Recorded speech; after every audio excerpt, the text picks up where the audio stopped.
Jeff Ritzman, you... Jeremy Vaeni.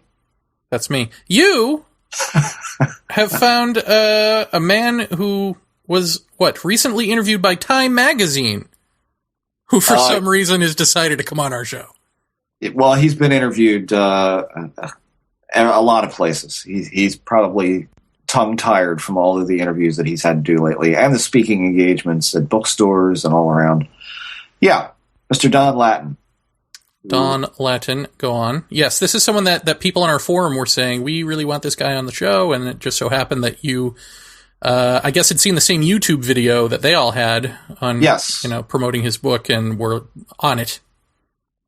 Yeah, we were on it. I was on it pretty quick for that. I came across it on boingboing.net. It was a trailer for the Harvard Psychedelic Club, which chronicles Timothy Leary, Ram Dass, Huston Smith, and Andrew Weil, and it's essentially the Harvard psychedelic experiments that were going on. And and I have to say, I got the book. It's great. But it's not quite what I expected. It's more along the lines of the historical sense of these four men who essentially changed the way we forever think about psychedelics and a whole host of other things, which we're going to get into when we talk to Don in the sense of how these four men kind of started things that are still in effect today and are still influenced today. But it's more along the lines of their stories. How did they discover psychedelics, and then what did they do in the experiments, and how did it all go so wrong? Can we blame them for tie-dye?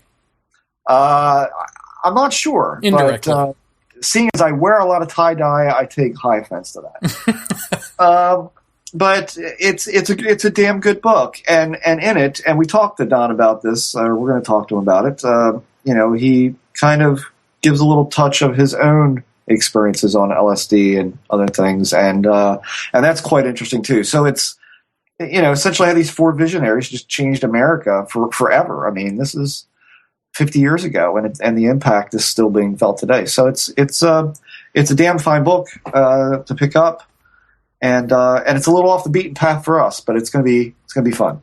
If you'd like to read along while we're talking, well, not really. In fact, don't even go here until you're done listening to the show. But his website is donlattin.com. That's www.donlattin, two T's, TTIN.com. That is his website. Go there, visit, buy his stuff, read his stuff, love his stuff. I just like saying the word stuff. There's something about the word stuff that's great. Stuff it. Thanks, Jeff. If you record audio for any purpose, chances are you want it to be heard. You want to attract the largest audience possible who can hear your message. That's where we come in. We're CyberEars.com, a revolutionary internet service that will host your audio files and help you promote and track its popularity. Considering hosting a podcast to the world? We have all the automated tools to make the process as simple and easy as it can be. No technical mumbo-jumbo to work out. CyberEars.com does all the work for you. You record it, we take care of the rest. So don't delay. Go to CyberEars.com today and register for a free trial account. Upload your audio files and get heard. With CyberEars.com, it's your audio on your terms. Anywho, let's, why don't we switch our own station here? I don't know. I was trying to make a drug metaphor. And talk about last week's episode with Carol Rainey and Dr. Tyler Cochon. Right. I see great things in the future for us with Dr. Cochon. Yeah. Yeah. Like, I'm already thinking, like, wouldn't it be great to have him talk to David Roundtree, or have him, get Lilienfeld back on and have that four-way discussion? Yeah. I don't know. I feel like he's going to be a great help in some way, if he hasn't been already, which he probably has. Yeah. Well, I mean, I think if nothing else, he's going to be a helpful guide in, like we were talking about, where do we go from here with that question, and how do we study it more effectively, and peer review. I mean, you can talk about peer review, but I mean, there's got to be some kind of standard as to what is peer review in this. What does that mean? Peer review doesn't necessarily mean taking Bruce Maccabee's work and comparing it with, somebody who's analyzed some bullshit case from wherever. I think in some way it's going to be difficult to peer review this stuff when you're talking about so many people in this already do have some kind of, bend or notion or thoughts about it. Where does the peer review come from? Does it come from somebody completely outside the field who doesn't care one way or the other to review the work that's done and say, yes, scientifically, this is sound. They did the right things. That's probably the only way you're really going to be able to peer review anything in this field. Here's something that I wanted to kind of just bring up and,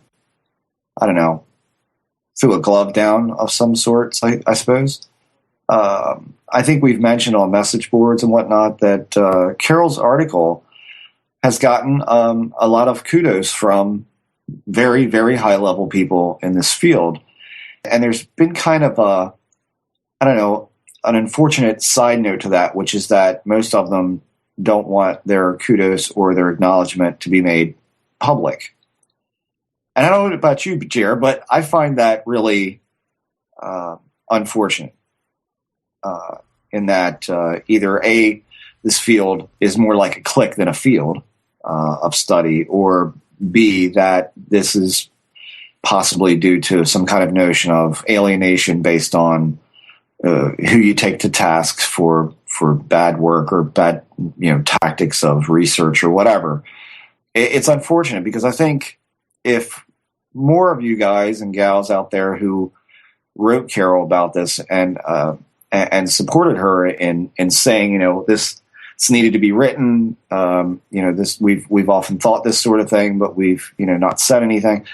I think now that she has said something, I think it would kind of behoove everyone, you all included, and this field, to kind of say, yeah, this is what is supposed to happen. This is valuable information that should be that should be supported. So I would encourage all of you to really think about, again, it comes down to how much do you really care about what you're studying, because I have a feeling that, and this is just my own gut feeling, that it's going to be hard to push this thing forward, in meaning abduction research or research into any of these experiences as a whole, if it's not acknowledged that what's been done prior really doesn't hold the water that we all thought it did.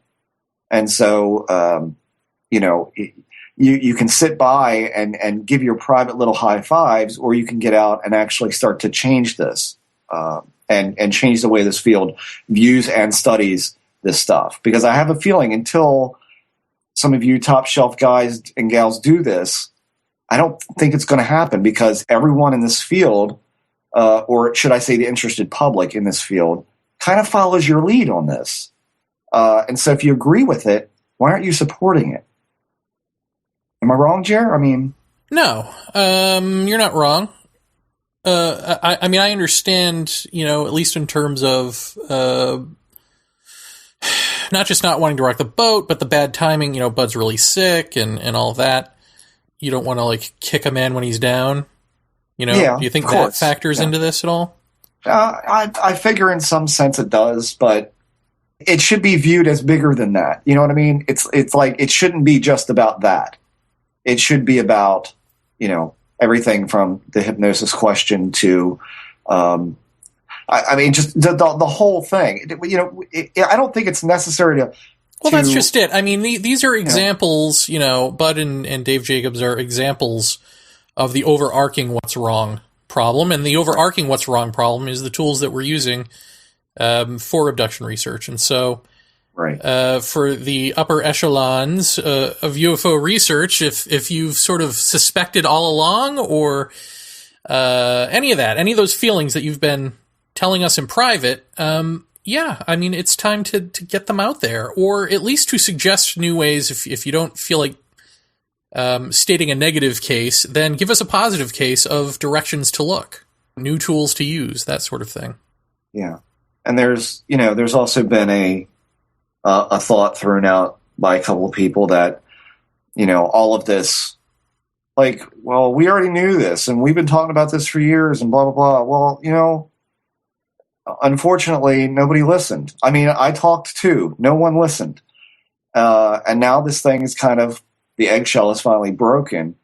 And, while some people may have said they knew this all along, well, that's great. Well, now a lot more people know it. And so now it's time to say you don't care or you're past this is just, again, more of this ego-inflating bullshit that nobody cares about.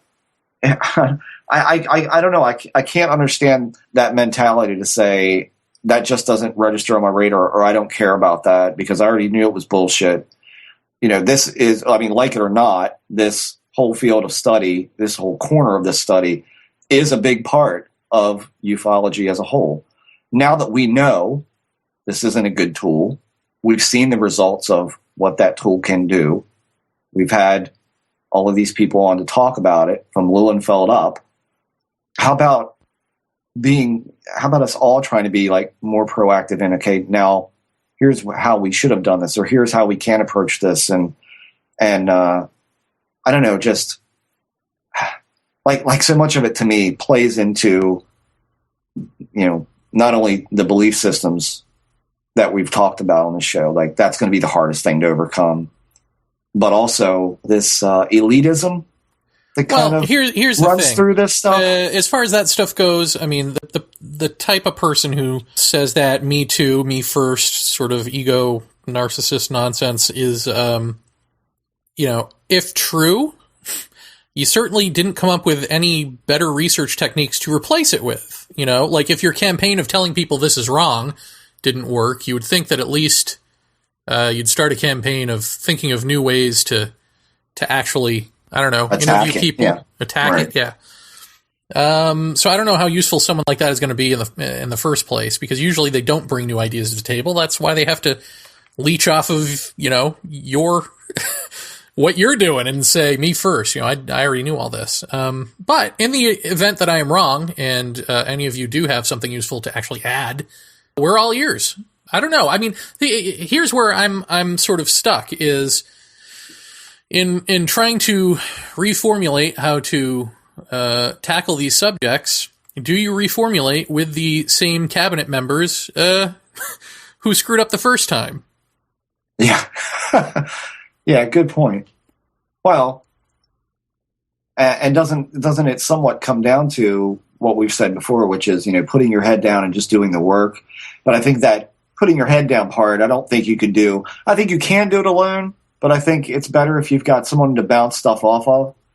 So I don't know that there's going to be, I don't expect the field to just turn around tomorrow or even in a year into exploring different ways or trying different techniques in order to either, I don't even say access memory. Forget about accessing memory. What is the account? What goes on from direct recall of an experience of some sort? And then, training people in how to collect forensic samples and that sort of thing. That may be a valuable way to go, but I'm open. I'm open for anyone, heavyweight or lightweight in this field, to start throwing around some suggestions and start thinking of different ways that all of this can be approached. Yeah, we're all ears. That's it. I would think somebody like Dr. Coke John might be able to throw a pretty big hat in that ring, being a scientist, knowing how that part of it works, all the protocols, and that's probably going to be one of the more valuable people, at least for us. And I think that's where this show has to go. And you listeners, chime in on this on the message board or email us. I almost feel like, going into lockdown at this point and just saying, okay, let's all of us, all you listeners and me and Jared, how about we all just kind of think tank this thing and then start talking about it and then start examining cases one by one. And I think that could be an interesting way to go. That way I think we have to figure out before we even do that, what it is that we're looking at and looking for. Uh-huh. I mean, do we care about if I'm abducted tomorrow? Do we care? You know, like, am I going to say anything different than anyone else has? That's one question, I guess. Mm-hmm. Or are we trying to create a different connection with this phenomena in the first place? You know, I mean, do you take a multidisciplinary, you know, okay, Team A, you do drugs. Team B, you do magic. Team C, you know, you go out in the field and engage this stuff. Yeah, you go out in the field. Yeah, you call them in or whatever it is. Like a Skinwalker Ranch. Yeah. I mean, is that what we're talking about, or as far as something new, or are we talking about finding new ways to do the same old thing, which is to interview people who have had this in their lives?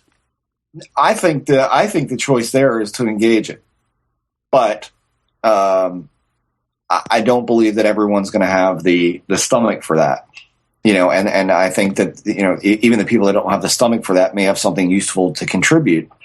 I don't know. I mean, you know, can we go on field trips? Can we do stuff like that? Can we, and then try to. Well, yeah. What happens when you go on a field trip to even say like the Haunted Lighthouse, and you go in there with a specific and better set of questions than, am I going to pick something up on a light meter? You know, or whatever it is. Right. What happens if you go in there with the intention of better? Or even, I don't know, just trying to find something specific and then looking for it. Maybe that's the way to go. Cause it just seems like everything is always so up in the air. It's just like, let's go willy nilly, and whatever we find, and we'll ooh and ah over it. And ultimately it won't make any sense of anything. But if you go in there and you're like, okay, I am looking for the, David Roundtree, you know, wormhole. Mm-hmm. And if you find it, then what? Have that bunch of stuff ready to do. Yeah, I mean, that's the question. I mean, when you see any ghost hunter group go into a haunted house, what's one of the number one things they have with them? An EMF detector. And so they've got a piece of equipment there that is measuring electromagnetic frequencies. And often these things are tweaked pretty hard to be very sensitive. And so, you know, could they be picking up some kind of energy in the house that is manifesting as an apparition or a movement of an object or a sound or whatever, or are they picking up bad wiring in the wall? I mean, at this point, that's kind of, who knows? We don't know. This is what I'm talking about. It's like okay, we've got high EMF reading in this one room where I walk into this one spot. And if they can't find the wiring, okay, so it's something else. But that's about as far as it goes. So it's kind of, you get a step and then there's another brick wall. Okay, well, what does that mean? How do we define that? You know, and it just seems like any way that you would approach it, it's going to be another question. And apparently... But maybe that's see, here's the riddle, right? How do you break through to the next set of good questions? Well, that is it. That is the problem, you know? If there even is a next set of questions. I mean, I don't know. Dowsing rods, everybody's done that, and Ouija boards and EMF detectors. And, no, I mean, I'm even thinking in terms of like the trickster element of this, where it's like, you know, can you out-trick the trickster? Can you get the trickster element to tilt? And then you go on to round 2, a round that the likes of which we've never seen before. Can you hack reality? I would say, yeah. I mean, I would say, yeah. But I'm sure a lot of people would disagree with that. I mean, is it even possible, you know, if the trickster element is that you go in there with all of your intentions and your equipment and your questions and nothing happens, then you go, ah, shit. And then you put down the camera and then stuff happens. I mean, and it catches you off guard because that's the nature of this thing. I mean, is there a way to even curb that so that doesn't happen to Team B who is watching Team A or something? I don't know. Yeah, I understand what you're saying. Well, Team A's cameras would then simultaneously switch off when that happened. I think what would be interesting to me would be not so much trying to out-trick the trickster element of the stuff. I think what would be interesting is to view firsthand what somebody like George Hansen is documenting in his book, which is to go out and actually document what you're doing, what the circumstances are of everybody in the group. I mean, you watch Ghost Hunters and you don't see, like, what's Jason doing at home? How's his relationship with his wife? You know, Is Grant paying his bills? Did he have an accident on the way to the studio this morning? This kind of thing. This is stuff we don't see. And I think it would be interesting to get a group together of maybe 4 people and not only do an investigation of some place that has some sort of activity of whatever kind you want, but also to actually get these people to talk about their perceptions, their life experiences, their life experience now, what's going on now. Are you in routine? Are you out of routine? And then start playing around with the personnel. Start playing around with switching one out for someone who's going through a divorce. And does that induce something? Like trying to actually draw it out based upon the nature of anti-structure, if you get what I'm saying. Like you're mixing up a stew that the trickster thinks smells good. You know, would that work? Mm-hmm. I think that would be fascinating to go and see if something like that actually happens.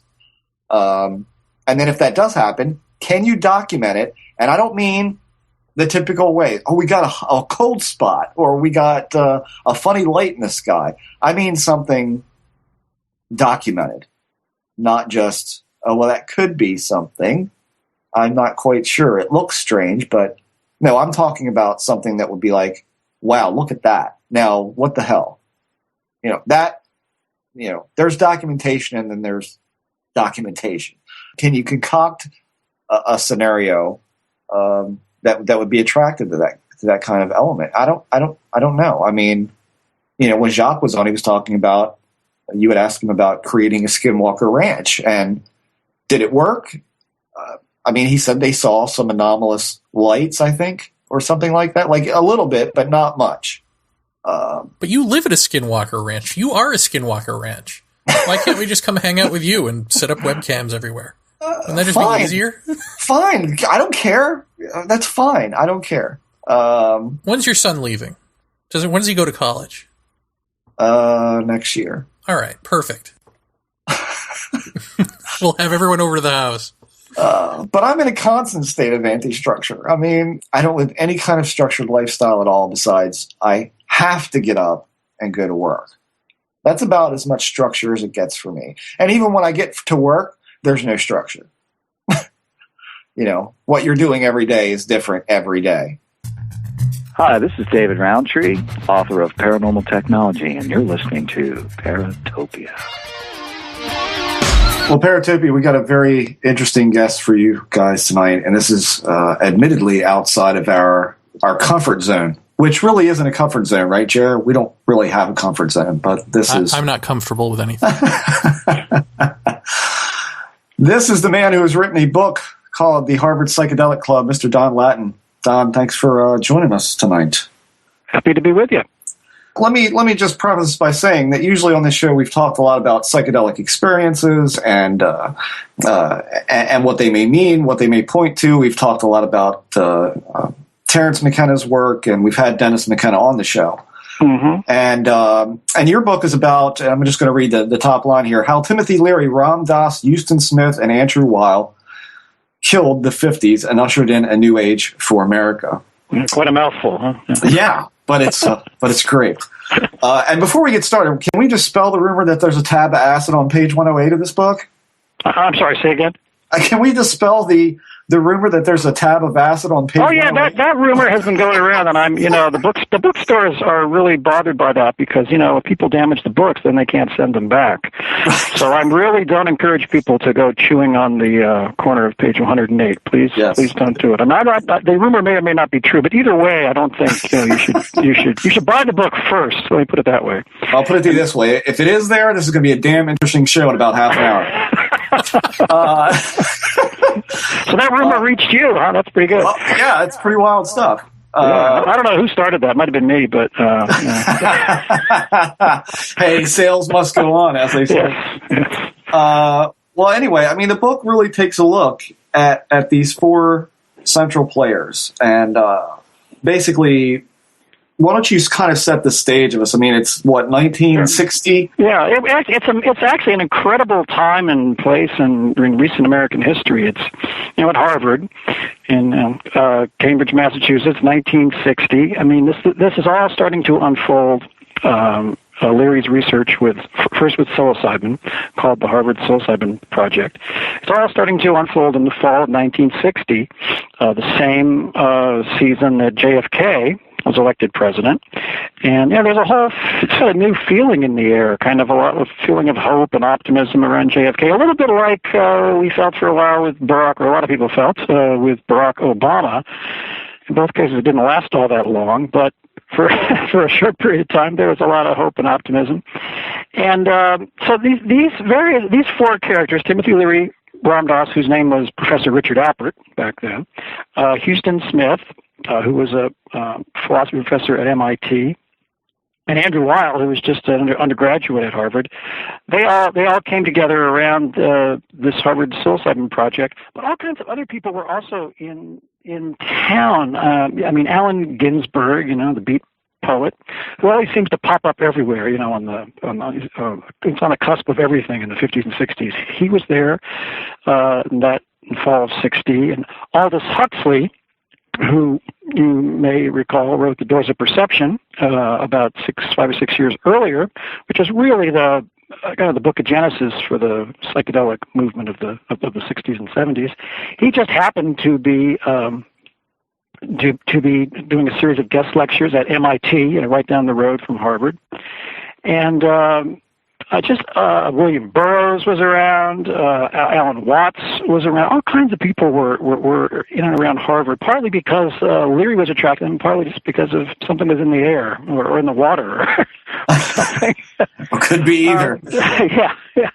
So the book basically, it's a group biography of these four gentlemen, and then goes on to look at what impact they had on the whole social, spiritual, sexual revolution of the 60s and 70s and beyond, and also the effect that the larger psychedelic drug culture and movement has had on American culture, which I think is very significant and often not appreciated, and that's one of the reasons I wrote the book.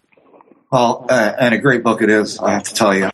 I'm not up on my psychedelic history all that well, and I don't know how many people out there actually are, but am I correct in saying that that Timothy Leary actually was on, he was like a really prominent up-and-coming psychologist, correct? I mean, this was a guy who essentially, book of the year in 1958 for the APA, and was really well thought of psychologist. He was one of these guys everyone was keeping their eye on, and then he goes on vacation with his family, right? Am I? Yeah. Well, Leary was an expert in his area was personality assessment, and personality types, that sort of thing, and he developed this test, which is actually still used by some people, called the Leary. So yeah, you're right. He was he wasn't like, as well known as someone like B.F. Skinner, who was in a totally different field of psychology, behavioralism.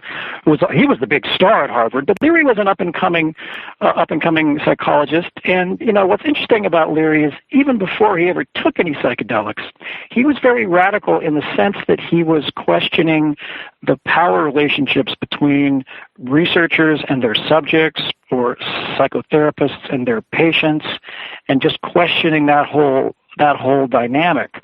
And he continued doing that when psychedelic drugs were thrown into the mix. And one of the things that's interesting is he was at least as controversial because of his attitude towards that, but towards how you deal with research subjects. Then that he was giving research subjects drugs. I mean, for instance, he gave drugs. There was the only real research project that Leary did at Harvard was the Concord Prison Project, where he gave psilocybin to a group of prisoners at Concord Prison, and there's something new about psychologists giving prisoners drugs for drug tests. I mean, they're used as human guinea pigs all the time in horrible ways. What was interesting about this is Leary and the graduate students working with him would give these drugs to the prisoners and take them with them. They would just trip with them and talk about their reactions and feelings. And the whole effort was to have them sort of do some self-examination, do the prisoners do some self-examination and see if that could changed their lives when they got out of prison. So that was actually what was as controversial as the fact that he was giving them some drug, which people didn't really know much about at the time, psychedelic drugs. So right. it was a long answer to your question that, Leary was an interesting cat even before he turned on. Well, who was Crazy Juana? Crazy Juana was, Leary was, this all started in the summer of 1960. Leary was actually on a 3-year appointment at Harvard as a lecturer and clinical psychologist. And he was down on his summer vacation in Mexico, outside Cuernavaca.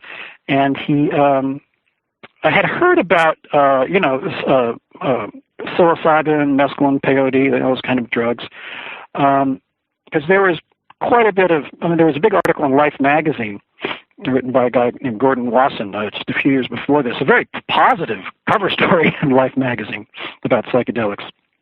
And so he was curious, and Crazy Juana was a curandera, a shaman, magic mushroom priestess, whatever you want to call her, who was in the hills outside of Cuernavaca, which is kind of a resort community, and a friend of Leary's scored some mushrooms, and they basically had a little party. They were down there drinking and sitting around the pool, right. on their summer vacation. Leary was a big drinker. His favorite drug was alcohol. So they were down there just having a good time. Leary's wife had died. She'd actually committed suicide back in the 50s, leaving him with 2 kids, and so his kids were with him. And he was a single father at the time. He'd been going through some hard times with his personal life, and they took these mushrooms. And, a group of about 6 or 7 of them, mostly, professors and their wives and friends out on holiday, and had his first experience with psychedelics, which he would later call the most religious experience of his life.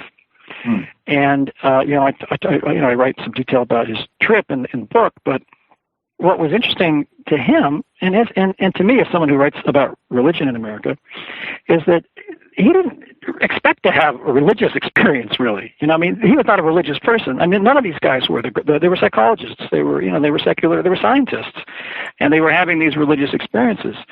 So when Leary got back to Harvard in the fall, start classes, he was absolutely on fire. He was convinced that psychedelic drugs were going to revolutionize psychology and change the world. And so he started this, what he called the Harvard Psilocybin Project, later called the Harvard Psychedelic Project, which, mainly involved just giving the drugs to most anyone he could find who wanted to take them, mostly graduate students, and having them write up reports and try to figure out what's going on with these substances. And because so many people were having spiritual experiences, that's why they brought in Huston Smith, who was an expert in religion. He was a religious studies professor, philosophy professor at MIT, and he was also eager to try these psychedelics himself, because he'd never really had a full-blown mystical experience. He was an expert on it. He'd interviewed lots of people who had them in more conventional ways and written about it. So that was really the genesis of this. And so the book tells the story of how Leary, along with Richard Alpert, who would later travel to India and become Ram Dass later in the 60s, started this project, which very quickly kind of spun out of control. And and that's where the story gets good, actually. That's a lot of people have written about Leary and Alpert back at Harvard, but I think my book is really the first one that tells the whole story about what really happened with Andrew Weil in particular. Yeah, which was shocking to me, because I only knew Andrew Weil from PBS talking about flaxseed and lemongrass. Right. This was who Andrew Weil was to me, and this completely shattered my vision of that. But Richard Alpert, was a gay man living in the 60s in the closet, as most of them, I figure, were at that point. And he and Leary were essentially, it was seminary students and undergrads. You mentioned the convicts being dosed and all of that, and other academics that were doing this. But then what kind of came out of, and I think more or less the book flat out alludes or says this, that Richard Alpert, being a gay man, said, well, what if we dosed some younger undergrad, graduate students, this kind of thing. Right. Well, what happened is Alpert and Leary, they were pretty, in the early days of this, they were pretty careful, because these drugs can be, dangerous psychologically if you're not ready for them. And so they had agreed to only use graduate students, not undergraduates, as research subjects. And what happened is Andrew Weil and an undergraduate dorm mate of his at Harvard, a guy named Ronnie Winston, who was the son of Harry Winston, whose father, Harry Winston Diamond Jewelry, is a very prominent East Coast family, wealthy family.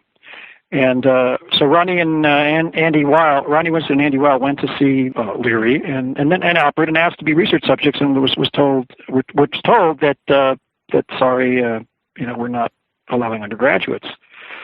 And sort of as a side story, they actually went off on their own and found some mescaline and did their own kind of undergraduate version of the research project in their dorm at Harvard. But meanwhile, Ron Winston, who was a very handsome, smart, dashing young undergraduate, ran into Richard Alpert, like as you said, was a gay man living in the closet at the time in 1960. And they became friends and kind of intimate friends, and Professor Alpert kind of became something of a mentor to Ronnie Winston, and decided that this was his private life, not his university research, so it was okay to turn him on. And so he led some psilocybin sessions with Ronnie Winston, and admits that he had a kind of a romantic attraction to the guy. I mean, I interviewed everyone involved in this. I mean, Ronnie Winston, Alpert, now Ram Dass, and Andrew Weil, and both Winston and Alpert said there wasn't the actual sex involved, but there was, at least from Alpert's part, a romantic attraction, and that's one of the reasons that he kind of bent the rules. Right. And this happened with some other undergraduates, both men and women, with Leary and Alpert. But anyway, Andrew Weil found out about this and got very jealous. Like, why was his undergraduate friend being brought into the inner circle and not Andy? Right. So he went about to expose these violations of university procedure that were going on, and started writing articles for the Harvard Crimson, the student newspaper at Harvard. But he couldn't find any undergraduates who would come publicly say that, yes, they've been given the drugs, because they didn't want to get Leary and Alpert in trouble. They were, either they thought it was important research, or they were having a good time, or all of the above. Right. Also, while he was working as a journalist, he was also working as a spy for the Harvard administration, gathering evidence, which is a blatant violation of journalistic ethics, of course. So he was kind of working both sides that way. And so what happened is, Andy Weil went to Ronnie Winston's father, Harry Winston, and said that if your son doesn't admit to the Harvard president that Professor Alpert gave him psychedelic drugs, we're going to put his name in the paper in this drug scandal story, which, of course, the Winston family did not want to be involved in. And so Harry Winston, the father, pressured Ronnie to spill the beans on Alpert. So Ronnie Winston was called into the president of Harvard's office and asked, "Did Professor Alpert give you psilocybin?" And Ronnie Winston paused and said, "Yes, sir, he did, and it was the most educational experience I've had at Harvard," which they didn't care about. But that was the evidence that they used to fire Alpert, who was a tenure-track professor and not an easy guy to fire. But they saw Leary and Alpert were loose cannons, and they were, and there was some questionable activity starting to go on in terms of their being kind of fast and loose with the way they were using these drugs, I think. And is that why there was essentially you said Andrew Weil was basically a spy for, the Harvard elite there, trying to, I mean, they obviously suspected something long before anything really came out. It was basically what was happening is this research project was quickly morphing into something else, something much bigger, and you could call it a drug cult, You could call it a social movement. You could call it the beginning of the psychedelic 60s. I mean, it was really just spinning out of control, you know, and in a lot of ways, in wonderful ways, you know. But they just saw that they had two loose cannons on their hands. And although, you know, Leary and Alpert, you know, tried to fight their expulsion a bit, you know, they got an incredible amount of publicity on this. I mean, after Andy Weil did his Harvard Crimson story, the next day it was front page in the New York Times, Harvard drug scandal. And so Andy Weil's story really propelled Leary and Alpert onto the national stage to be the Pied Pipers of the whole psychedelic drug movement of the 60s. So they were quickly outgrowing that stage. They needed a bigger stage. Right. And so in a way it all kind of worked out well for everyone in the end, I guess you could say. Andy Weil, people know Andy Weil as, you know, holistic health guru, natural foods, and medicine and all that. But people forget that he actually started out as a drug writer in the early 70s. I mean, like a sympathetic drug writer. You know, his first book, The Natural Mind, was basically a defense of taking drugs to get high, basically saying that it's a very natural thing. I mean, it's almost like our desire for food or sex. You know, we want to get high. I mean, kids, you know, spin themselves around and get dizzy, and, you know, all kinds of examples. So, he started out, I mean, in a way, he kind of replaced Leary and Alpert as the go-to kind of expert on, you know, how to, you know, get high in a safe way, but really was questioning the whole, you know, anti-drug, you know, drug war kind of propaganda, mostly propaganda that was going on at the time. So people forget that Weil really, you know, that's how he started. And it wasn't until the 90s that he kind of repackaged himself. He was always interested in holistic, you know, foods and alternative medicine and all that. But he kind of repackaged himself. I mean, consciously, his agent, his people repackaged him in the 90s for a more mainstream audience because they could see that America was basically, the counterculture was becoming the culture. You know, in terms of interest in like yoga and meditation and organic foods. I mean, those are, you know, you get organic produce in you know, your supermarket now. So, and there's yoga studios on every corner. So, I mean, in some ways, the counterculture, I mean, the mainstream culture caught up with the counterculture, and Weil was, like, you know, poised to be, you know, a leader in that movement and also a profiteer in that movement. He's made a lot of money. What was Andrew Weil's demeanor with you while you were writing this book? I mean, clearly there's parts of this that don't exactly paint him in the best light when it comes to this. I mean, what was his reaction? He is sort of the villain in the early pages. I think he more or less redeems himself in the end of the story. I mean, he agreed to an interview. I mean, all the way. He was not enthusiastic because he knew that their story of what really happened with Richard Alpert and Ronnie Winston had never really come out in detail. And so he agreed to an interview. He only gave me initially an hour. I spent 3 days interviewing Ram Dass in Hawaii, where he lives now, but I only had an hour with Weil. Yeah, partly I think he wanted to know what I knew, you know, and wanted to make sure I had it right. And he was basically very honest about what happened. I mean, he's not proud of what he did. You know, he tried to apologize over the years to Leary and Alpert, and Leary forgave him before he died. And there's still hard feelings, as you see if you read the book. I mean, in the end, Ram Dass still has some issues with Andy Weil. But, you know, like I say, he talked openly about it, and, you know, I interviewed. The nice thing was there was no dispute about the facts about, you know, what happened to these three guys. Right. I mean, Weil, you know, corrected a few things that I had slightly wrong, and, you know, but basically he confirmed the story, and anyway, he was cooperative in other ways. He gave me a lot of pictures to use for the book, so, you know, he cooperated to that extent. I mean, he had no, like, you know, editorial control or pre-publication review or anything, but you know, he cooperated. And I appreciate that. You know, as a journalist, it makes it a lot easier. Sure, yeah. Well, you know, what I found to be pretty amazing, like any time that I was born in 1967, for Christ's sakes, okay? Mm-hmm. So I of course was a baby by the time most of this was getting over with. Right.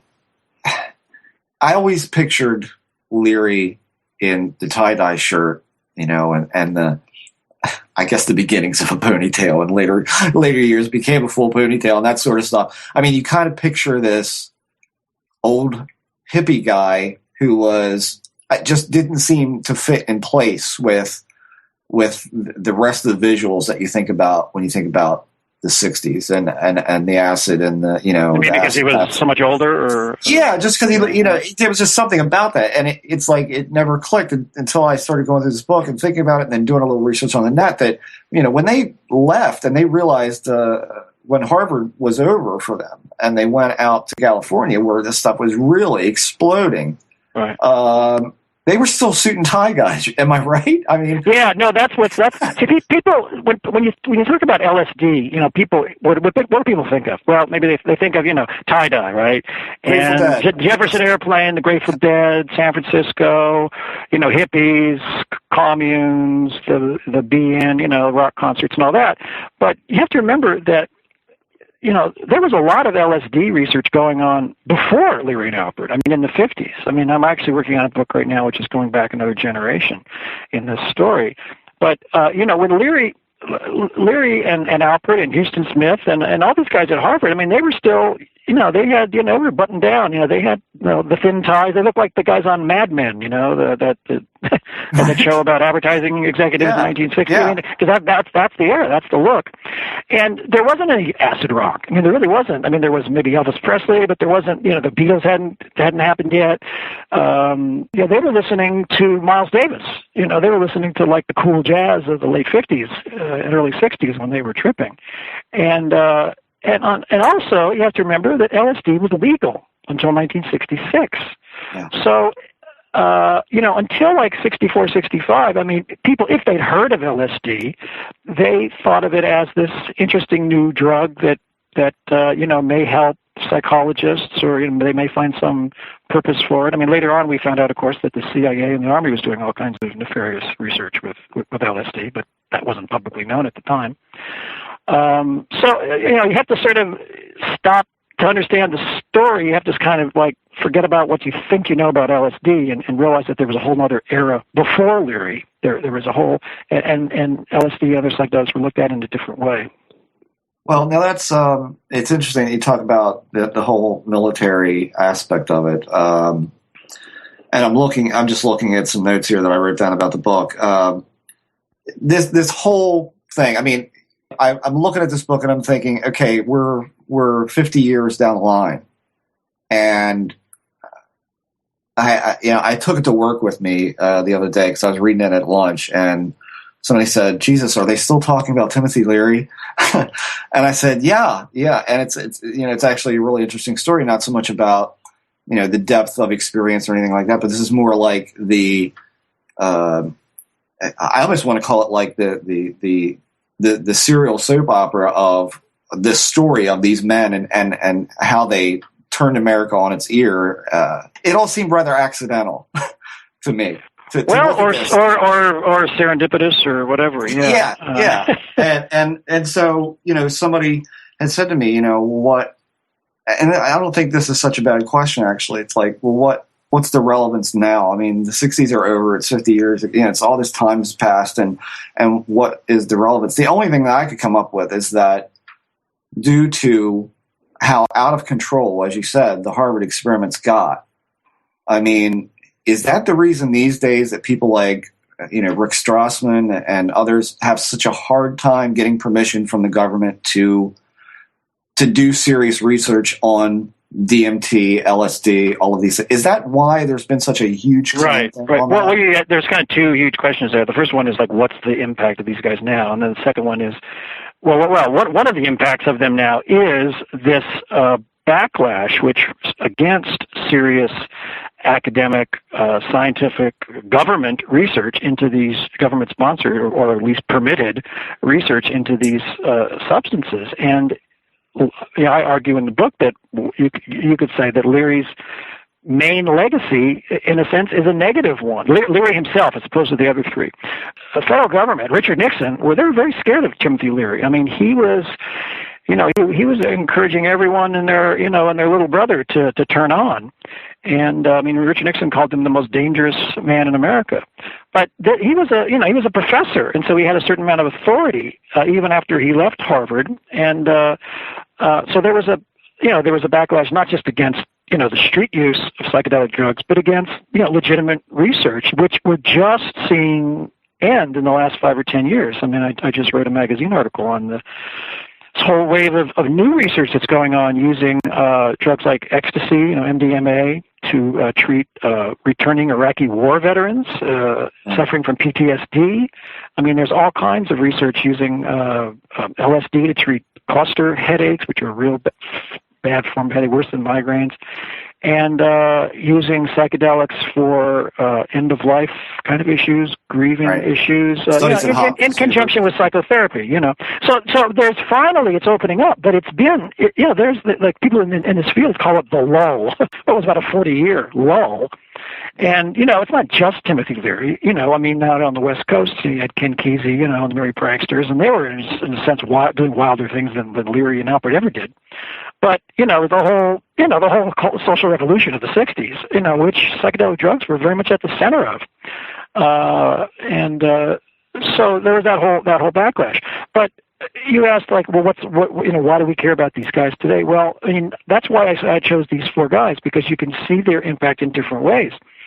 I mean, Ram Dass, Richard Alpert, goes off to India later in the 60s and finds a guru and returns as a spiritual teacher named first Baba Ram Dass and then just Ram Dass. And he really was one of the most, influential spiritual teachers of my generation, meaning the baby boom generation. And he was, a very brilliant, articulate, witty, kind of self-deprecatory kind of guy who was able to explain a lot of these concepts and these exotic Eastern concepts and to a Western audience. And he, along with Huston Smith, I think, who was a scholar of world religions, I think they were 2 people that helped us change the way we really practice religion. So many people today say they're into spirituality, not religion. And what I think a lot of people mean by that is that they're into the experience of religion, like the spiritual experiences rather than the doctrine and the dogma and all of that. And I think, people like Huston Smith and Ram Dass are not obviously not completely responsible for that, but they're a big part of that. And then like Andrew Weil, I mean, he says, in my interview with him that, his psychedelic drug experiences got him, and he went on to, go to Harvard Medical School right after this. I mean, he was in Harvard Medical School from 64 to 68. And he was very, very early proponent of holistic health and alternative medicine. And he says his experiences on psychedelic drugs helped him understand the, deeper connections between mind, body, spirit.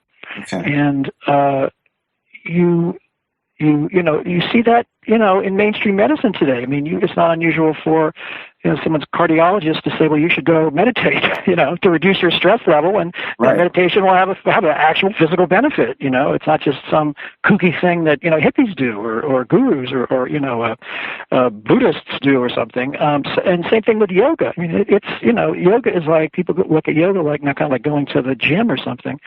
But and organic food, and like I said before, so these are all obviously it's not just the psychedelic movement that caused all this, but I think it was a big part in changing the way people look at their mind, body, and spirit. I mean, the way they see the whole nature of reality. I mean, people, of course, people are still doing this, but it seems maybe it was more so back in the 60s and 70s. I don't know if it was more so or not, but I've heard that with like 23 million people turned on, in that time, and radically changed the way they see the very nature of reality, and got interested in psychic phenomenon and mysticism, meditation, and so I think it's a huge impact that that a lot of people don't appreciate. So well, I wanted, just while we're on this kind of bend here, I wanted to ask you, you're essentially a guy who came up in this. And well, I caught the tail end of it, actually, but yeah. Yeah, and well, you talked about in the end of the book your own experience with LSD, both a good one and a bad one. Right. And I want to ask you about those towards the end here, but while we're kind of in this thread, how does somebody like you, who was there for some of this and experienced that, when you look at this now and you see that a lot of people are, essentially dropping mushrooms, and all of these other things in sort of a recreational way, and not so much in the I want to discover more about myself, or even as it is presented in some circles as like instant psychotherapy or something like that. Right. I mean, just partying. Yeah. How do you feel about that as a guy, who was even at the tail end? To tell the truth, I mean, I think back then most people were just partying too. Really? I mean, it's always been like or sometimes they were partying. I mean, it's always been, I think, a smaller segment of the whole sort of, psychedelic population that really get interested in it in either a deep psychological or spiritual way. But a lot of people do, and I think they still do. I mean, the whole rave scene. And some of that, there was a spiritual component to some of that, and just the whole kind of new kind of form of community that people were feeling, and the empathy they were feeling, and the love towards each other. I mean, I think there was a deeper dynamic going on there. It wasn't just jumping around to Let's go get high, yeah. Yeah, I mean, obviously that's part. And I was, of course, that was part of it back then. It just depended on what kind of scene you were in. I mean, I was going to the University of California at Berkeley, so it was like that was kind of my crowd, and when I used to like enjoy taking it just out in nature and having kind of a nature mysticism kind of experience with it, right, and feeling one with the earth and all of that. But that's a deeply spiritual feeling, and so I actually didn't really use it, sort of as a party drug. Right. I mean, I had other party drugs. But, I mean, do you think like right at this point in time? I mean, it's like it seems like there's almost sort of a resurgence of psychedelic drugs out there, as opposed to I don't know, like the '80s. I'm not saying anybody was dropping acid in the '80s or anything like that, but I mean, mushrooms have been around for forever. I mean, at least in my life, I've always known kids in high school who were doing mushrooms or dropping acid, but it seems like in today's society, there were new drugs coming up. The whole the salvia thing, MDMA, ecstasy, and there's actually a whole bunch of sort of underground designer psychedelic drugs that are out there. And there's a huge, maybe not huge, but there's a large, of young people, really into these drugs in a kind of a spiritual, and part of it is spiritual exploration. I mean, I actually just kind of discovered this world by writing this book. I mean, because I haven't really been into this for quite a long time in my personal life. But, I've been going to these conferences, psychedelic drug conferences, and there are a lot of young people at them. And there's all these drugs that are, that the government hasn't even heard of yet, that are you can buy on the internet, and all kinds of, there's all kinds of stuff out there. Yeah. Some of which I think is kind of dangerous, and you should be careful about, by the way. But I think it's all dangerous, but it can be. It can be because you never know what you're getting. That's one of the real dangers. Yeah, it's the box of chocolates of the mind there. But when you're looking at things like, I mean, we've got a podcast that I listen to a lot called Psychedelic Salon, and that's one of I refer to it on this show a lot. Where you've got people like Terence McKenna and occasionally I have a lecture by Huxley or somebody like that. Yeah, no, I know Terence. I interviewed Terence a few times. Yeah. Yeah, and it seems more prevalent today than, say, I don't know, 10 years ago. I think it probably is. I think I think it's kind of becoming a little above ground too. I mean, because the research is coming above ground. What do you make of that? This MDA study of Iraqi war vets, I mean, that's approved by the FDA and the DEA. I mean, it's just a pilot study now, but I mean, there's a whole new openness towards this. Partly because they have no idea what to do with this explosion of PTSD cases with these veterans. I mean, it's a real problem. These guys are coming back really messed up, and that's kind of what happens when there's people don't know how to really treat something. Then they're more open towards alternative therapies and experiments like this. I mean, some of the early LSD research was around treating alcoholics because that was and is such a difficult disease to treat. And so it's and that's also something I'm kind of working on right now in this next book. Bill Wilson, the co-founder of Alcoholics Anonymous, was actually very involved in psychedelic drugs and research in the 50s, which most people don't realize. Well, there was some people that I think you mentioned somewhere online that I had seen. You were mentioning a lot of people in the computer field being influenced by psychedelics. Yeah, well, I just mentioned a little bit in my book because actually a friend of mine named John Markoff, who I used to work with at the San Francisco Examiner, who now is one of the technology writers for the New York Times, he wrote a book on that whole subject called "What the Dormouse Said." Nice psychedelics, about psychedelics. It was the old Jefferson, airplane, right. line from White Rabbit, about psychedelics in Silicon Valley, in the early years of Silicon Valley, and how that influenced some people. And I get into that a little bit in the book, but one reason I didn't is because it's been covered so well in John's book already. But yeah, the guy who invented the mouse, the computer mouse, I mean, he says it was partly inspired by a psychedelic trip, and Steve Jobs has said that his experimenting with psychedelics helped him kind of in his thinking about the personal computer and the whole a lot of the early internet people came out of that, Stuart Brand and the Weil in Marin County, and there's a lot of interesting overlap there.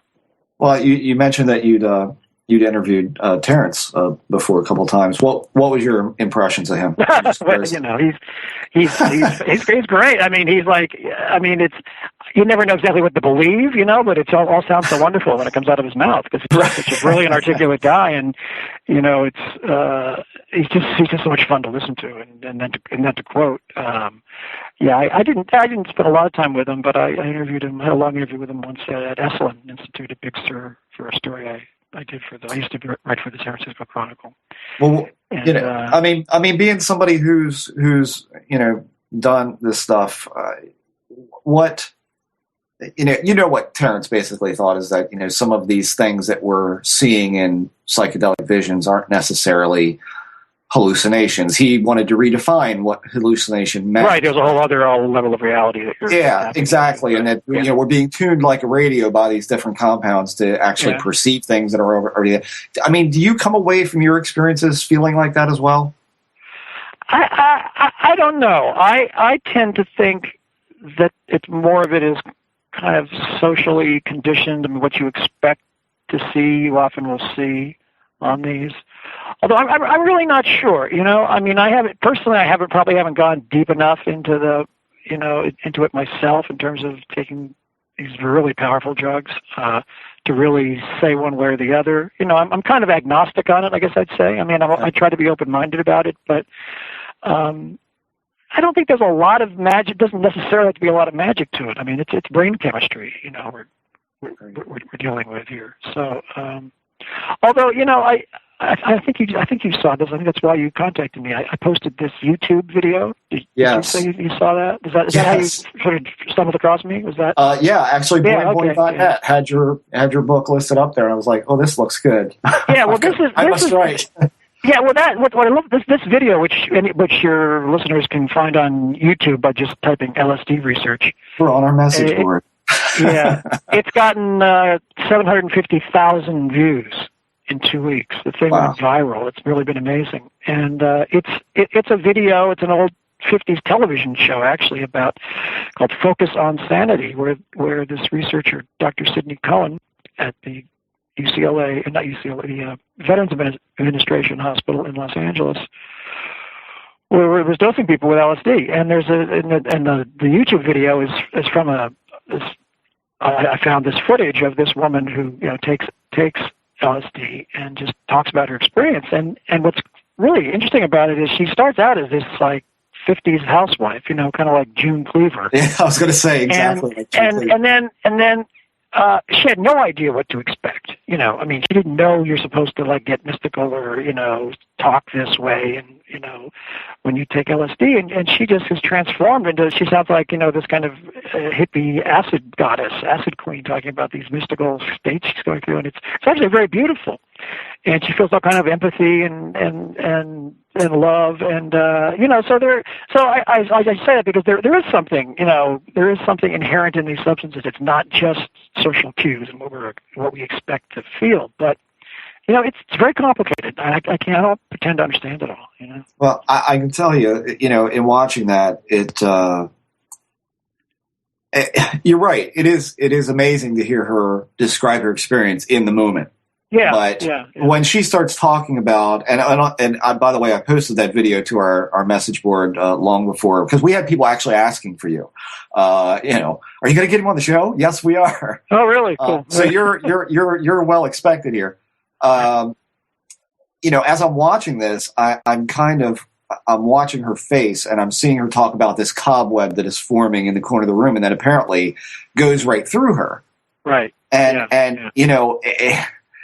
It kind of, I'm watching this and I'm thinking, wow, she's really calm and she seems very together and speaking well and trying to articulate what she can't articulate. And then this thing goes through her and you can hear the ever so slight amount of warble in her voice and utter, panic of, no, wait a minute. And I get the feeling, because I've never done LSD, but, just how quickly something like this can turn over to be an inherently fearful. It can. That's one of the things that's one of the reasons I wrote that afterward at the end of the book. Because Huxley called these heaven and hell drugs. Meaning you can experience heaven and you experience hell, and And if you're not psychologically ready for it, or you're in one of the contributions that Leary and Alpert made was the importance of set and setting, meaning it's really important kind of where you are and what the context is and why you're doing it and who's around you and do you feel safe when you're doing these drugs. And that really can affect the experience. That's why I don't suggest people go out and walk through the streets of, New York City, on these right. drugs. I mean, people do, but, good luck is all I can say. I forgot the question, but... No, just in the sense of how it can turn on a dime on you, that it's oh, yeah, right, so, yeah. Yeah, no, it really can. So I read this afterward, which basically I just talk about, some incredibly beautiful experience I had, and then a sort of bad trip from central casting, which I was a freshman in college, and I had some real psychological problems for a few months after. I never really came down off the drug. Yeah, that was the question. That's what I was. People used to talk about flashbacks. You'd have you hadn't taken LSD for weeks or months, and then you'd suddenly be high. And I used to think that was, just drug propaganda, because there was so much anti-drug propaganda out there. But no, that really can happen. I mean, it happened to me. So and it's frightening. And I got over it. And in the long term, it was. I kind of think I came out saner, because it was almost like I saw the other side of sanity. I mean, I saw madness. And when you come out of that, I think when I came out of it, I think I was actually a more balanced, well-adjusted person. But it was. I wouldn't recommend it.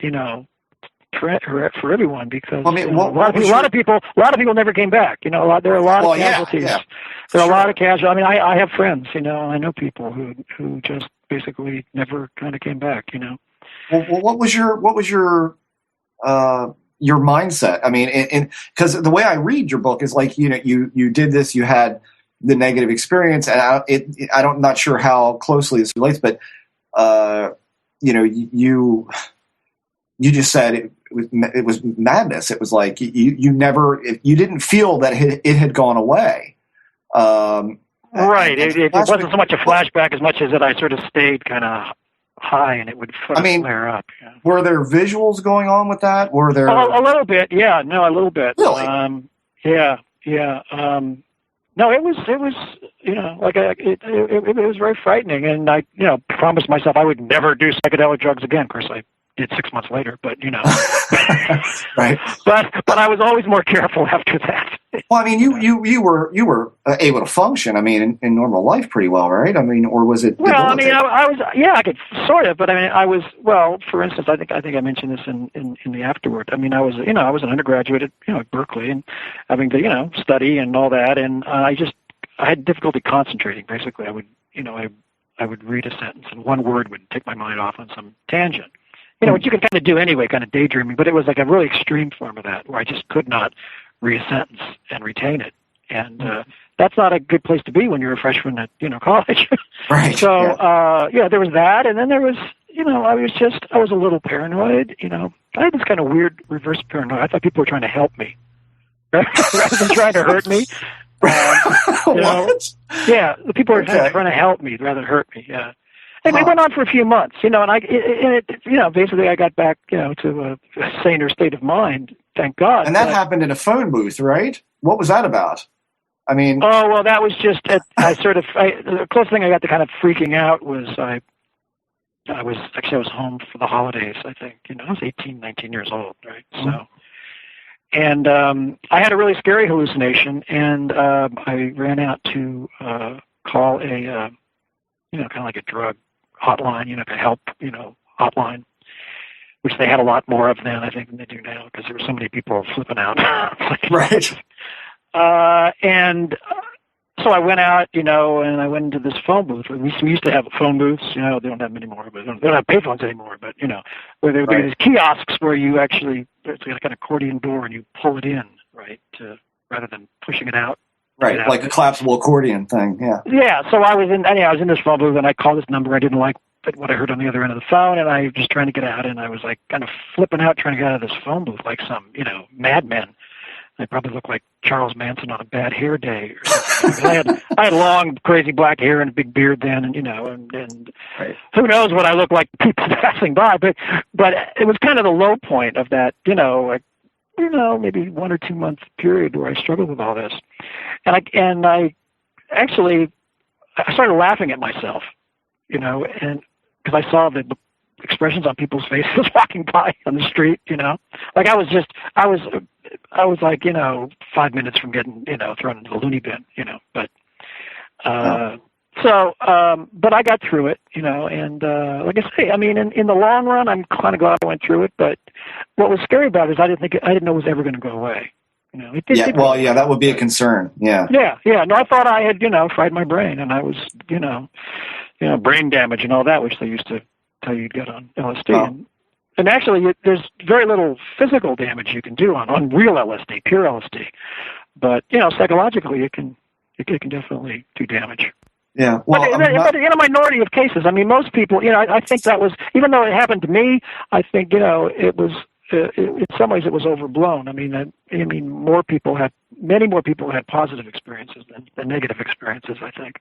Right. Well, I mean, I can tell you that, and this is known on the show as well, as, we talked a lot about the psilocybin mushroom, and ended up that Jeremy and I actually said, well, the only way to figure it out, because there's now this whole thing, and we deal in paranormal topics quite a lot on the show. And one of the things that's come up a lot has been the whole alien abduction thing versus the psychedelic aspect, the high strangeness, they call it in paranormal circles, and some people in psychedelic land to say, hey, you want to see aliens? I mean, Terrence used to say this all the time. You want to see aliens? You want to see flying saucers? Smoke some, take this, yeah, take it easy, just take it, but and that kind of, I'm sure it was a matter of dose and all that, but Jeremy's experience on it was probably 10 times the length of my own.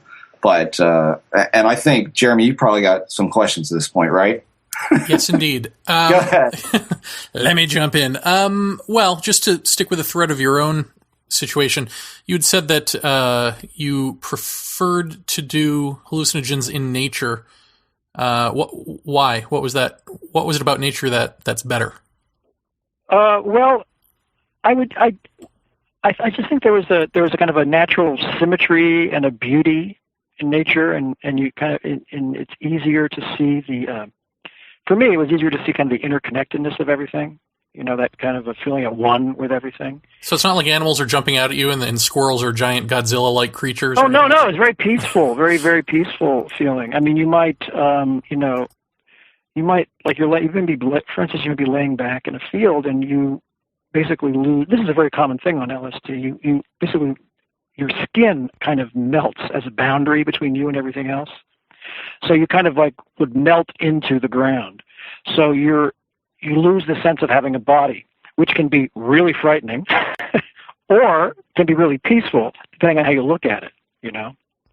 And you can see yourself as kind of one with, you know, you're like kind of melting into the earth, you're one with the earth, or you can, you know, go, shit, where's my body? You know, I mean, I lost my body. It was going to come back, and you can freak out about it. So, those kind of experiences, and just the beauty of nature. I mean, the beauty that's there anyway, you know. And I think what Alan Watts, you know, was a Buddhist scholar and teacher in the 60s and 70s.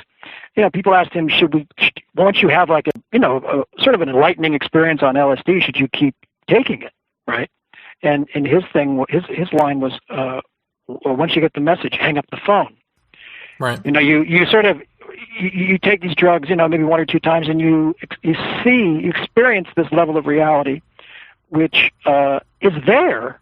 I mean, it really is there, but you just normally you just can't see it. And so it just makes it a little easier to see it next time. So you know, I think I have a deeper appreciation for nature and kind of the symmetry and interconnectedness of you know, Mother Earth than I did before I took psychedelics. So that was, like, for my case, I think a positive long-term benefit. And I don't have the same intensity of it, obviously, if I go out for a walk in the woods, but you know, you sort of learn to kind of pick it up, and you just see it.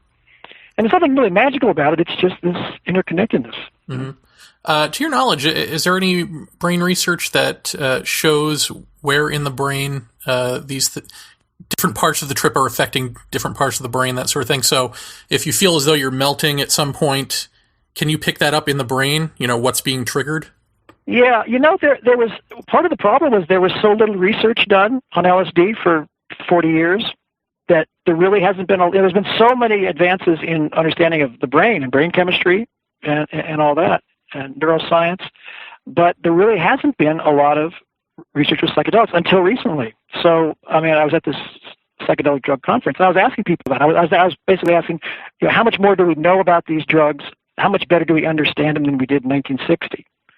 And the answer was not that much more. I mean, in some senses they do. They do understand the brain chemistry, and they're not, you know, an expert on this. And I'm not a scientist, so I shouldn't even answer your question because I don't really know. But there's a lot of research going on right now, and they're starting to understand it better and in what parts of the brain these things happen, and why you experience certain kinds of things visually. There's particular kinds of things you experience visually, like you know, there's this thing called trails where you kind of, it's almost like a strobe light kind of effect, you know, things moving.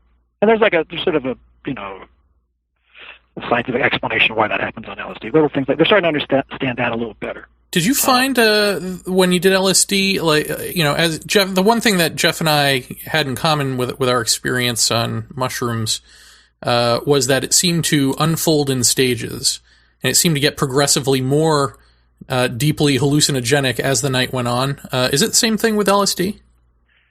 Yeah, it's different. Is there downtime on the trip? Different. I mean, it's depending on the dose. You know, I mean, LSD can be, you know, more powerful than mushrooms depending on the dose, I think. But it doesn't give you downtime. Do you have downtime where you think you're off it and then suddenly it resurges? You know, if it's a once I take it, I got to kind of sit back and think about it. But you know, no, it would tend to take like an hour or two before you'd come on, and then you'd sort of have a peak experience, maybe 3-4 hours into it for a few hours, and then you'd kind of gradually come down. But you know, you had to set aside a good 12 hours to do it. You know, right?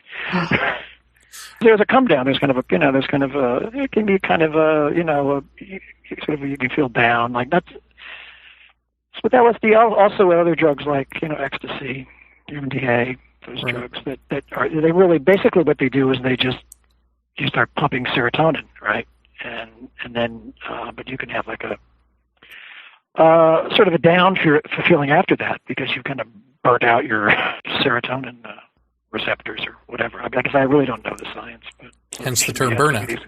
Yeah. Right. Well, getting back to Richard Alpert, what was it that he found in India that was so life altering that he changed his name and became this guru figure?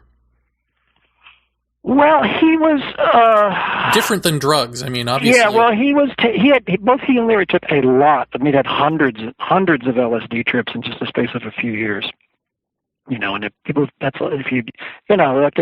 most people need like a week or a month or something break between these trips because they can be so mind bending and soul shattering. But they were basically trying to see, well, can we get enlightened with drugs? And Albert, the man who would be Ram Dass, basically decided, no, you can't really.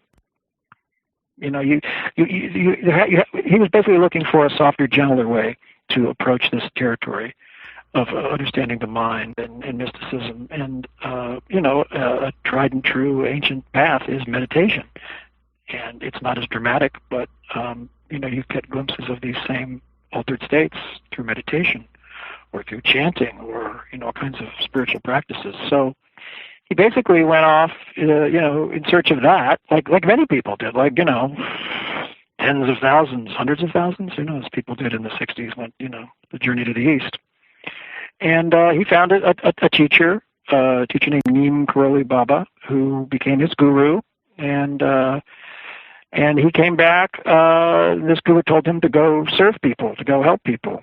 And so he came back as a meditation teacher, and also did a lot of set up these foundations, the Seva Foundation, and did a lot of charitable work, helping people, and just became a whole other person, he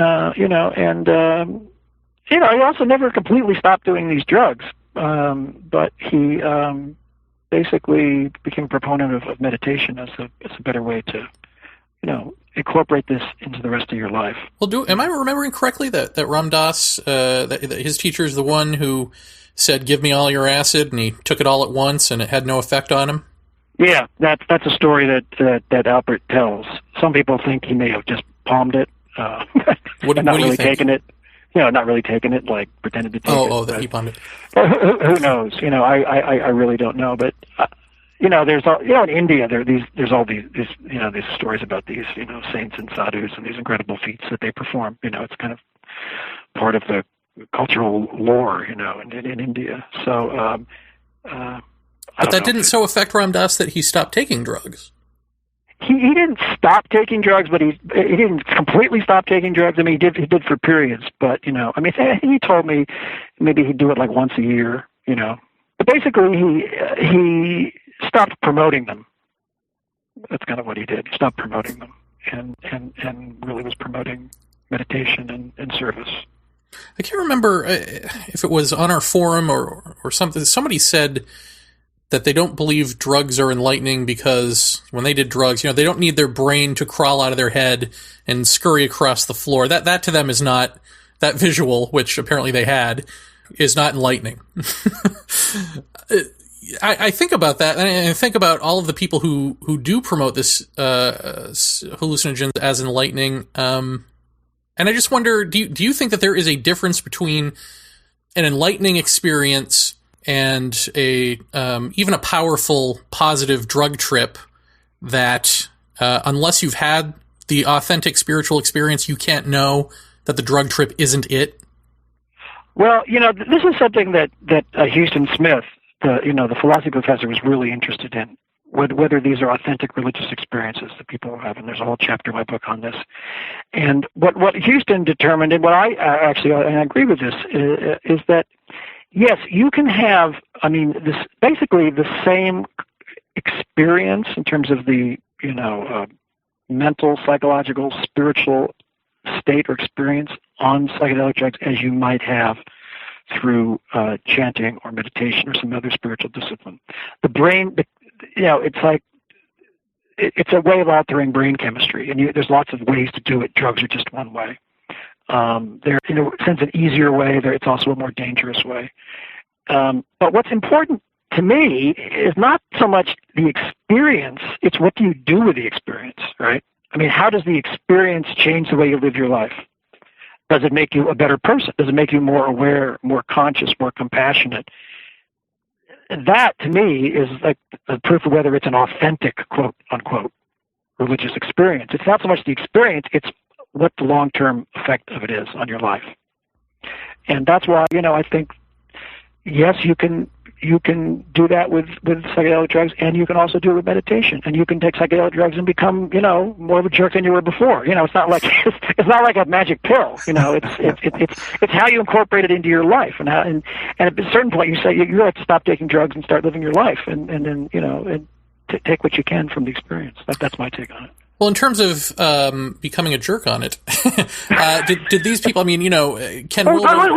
Leary became a jerk on it. I mean, Leary was a megalomaniac. I mean, well, that was what I was going to ask. I mean, you got boomeritis, narcissism, all that sort of stuff. Yeah, right, exactly. I mean, so there's an example. He also, was a brilliant guy and had a lot of enlightening thoughts and things to say, and and had all these theories, which I'm sure people in your show probably know more about than I do. Later on, he got into all kinds of things.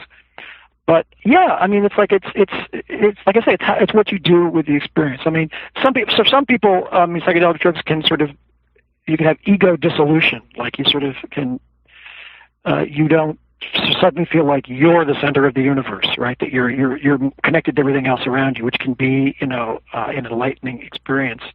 Or it could be a scary experience. But if you're already kind of a megalomaniac, the opposite could happen with you. So I think it's what you bring to the table when you take these drugs, which is a large part of it, and what your intention is. Well, would you say that they all went through sort of a similar dark night of the soul? In terms of suddenly being thrust into fame and definitely. Syndrome, all that sort of stuff. Yeah, no, I write. They all had their form of either like a bad trip or a scary experience. Huston certainly did, and Weil talked about that in the book. Leary didn't talk about that as much, but I think he had some. Yeah, I mean, if you take enough of this stuff, you're gonna have a bad experience. I mean, it's just it's too powerful for that not to happen. What do you make of the fact that these experiences, I mean, the deeper ones, sort of the more you take, it almost feels like the more coherent something is and the more, realer than real and lucid something feels. I guess I'm just getting back to the old, are we tuning into something real or is this all in the brain? Because you'd said originally that you think it's all in the brain, but then sort of toward the end of the conversation here, you said it is tapping into something real. No, I think it's all in the brain, and that you're changing your brain so that you can appreciate or see something that in a sense is there. I mean, a lot of hallucinations are not, it's not like monsters jumping out. You can have those kind of hallucinations, but a lot of it's subtler. It's subtler patterns and connections, which perhaps are there on a molecular level, or so I think you are seeing. I mean, do you think we live in a larger ecology than our senses can normally pick up, and this thing taps into that? Definitely. If we turned on a light, we'd be like just frightened by the jungle we're actually in. We're surrounded by snakes. Yeah, I mean, all of the above. All of the above, That's all the time we've got for now. Don Lattin, thank you very much for coming on the show. You're welcome. The book is the Harvard Psychedelic Club. The website is donlatin.com. That's DONLATTIN.com. Thank you for giving us your time and talking about the book. And come back if you have more experiences that you want to share with us. Okay. For the next book, come back. Yes, I will. It'll be a few years, but I'll find you. All right, excellent. Okay, thank you. Don. Take care. Bye bye. Hello, this is Raymond Moody, and you are listening to Paratopia. Thank you. Perfect.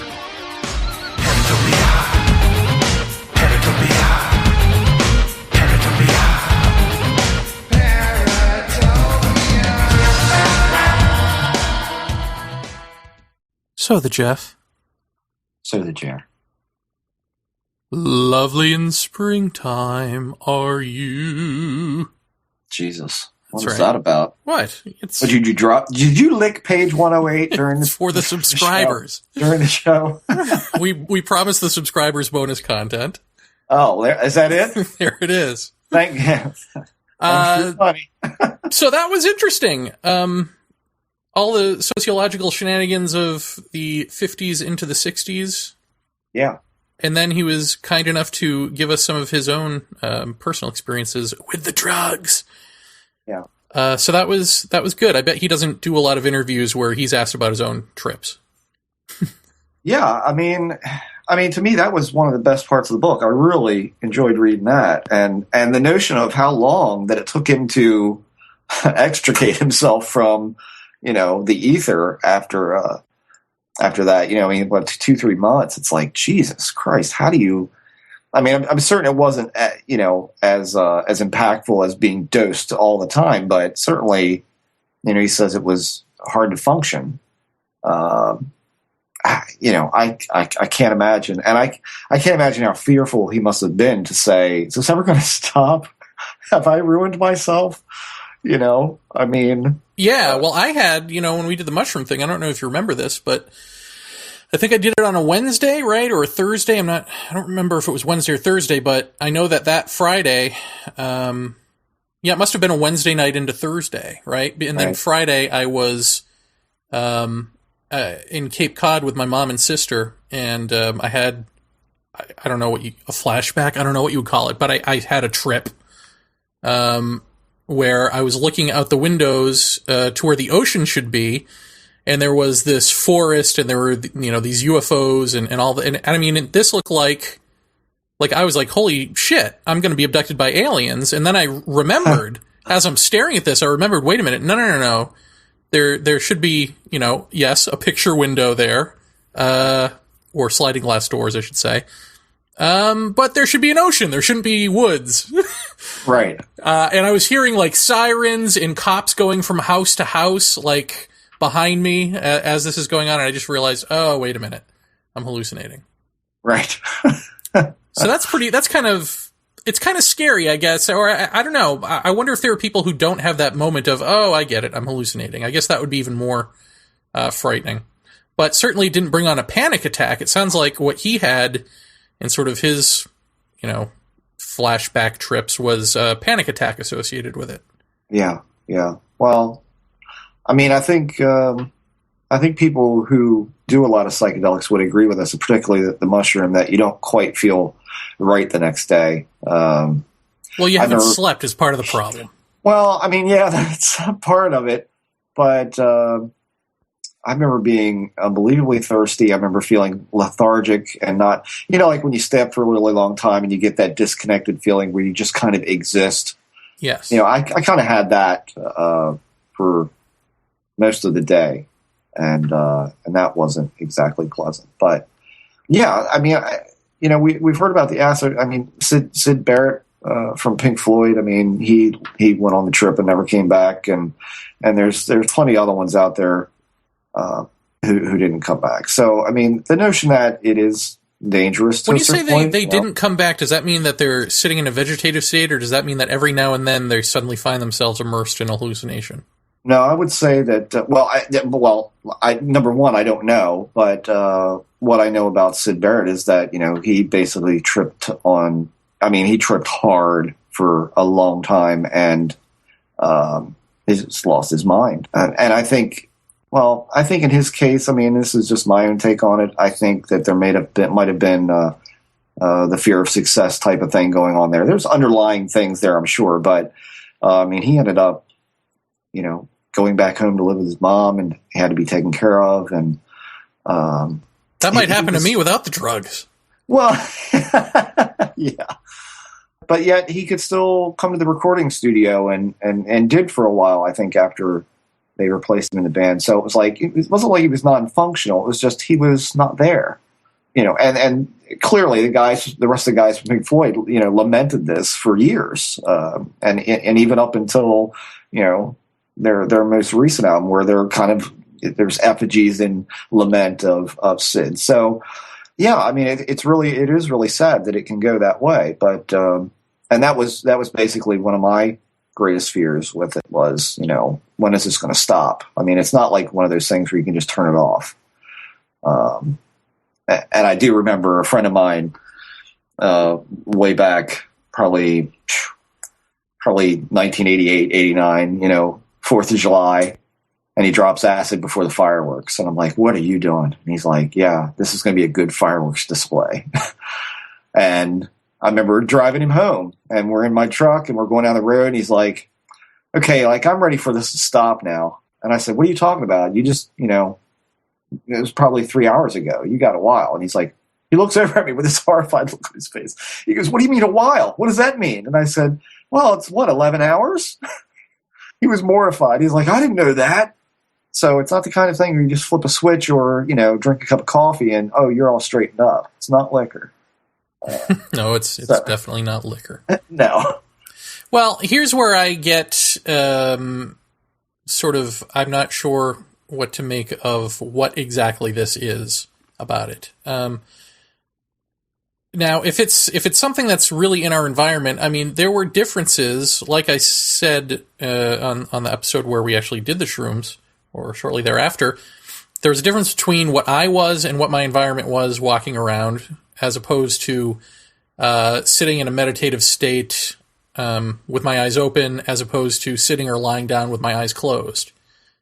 And at some point, something comes through my ceiling, some sort of grasshopper, organic-looking spaceship.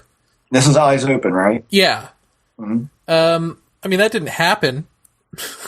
So, I mean, in order for that to have happened, we would have to say that there are creatures that can perceive, or an intelligence disguised as creatures that can perceive that you're now open to seeing them, and then they are attracted to you like moths to a flame.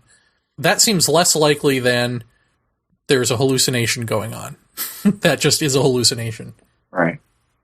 I mean, what do you make of stuff like that? Because it's not uniform, in other words, there's no uniform, there's no repeatability, as we all know, but there's no even uniform depth of what you're experiencing with this. Well, I mean, I would argue the repeatability a little bit. I mean, there's definitely documented similarities in people who don't know each other seeing insanely similar things. Well, I mean, there's no repeatability, as in, if I took the same amount of shrooms, I'm not going to have the exact same experience. And lay there on your back to see the same thing, yeah. Well, isn't it interesting, though, that how much that looks like what you talk about when you speak of dreams, and when you realize you're dreaming, the characters turn on you, that sort of thing, where you were talking about, are these things, floating around the ether, and when they notice them, that's when they engage at you. I don't know. I sure hate to think we're surrounded by snakes, but that certainly was what I saw. I mean, the one thing he said about his trip, Don Lattin, was that he now knew what it was like to be insane.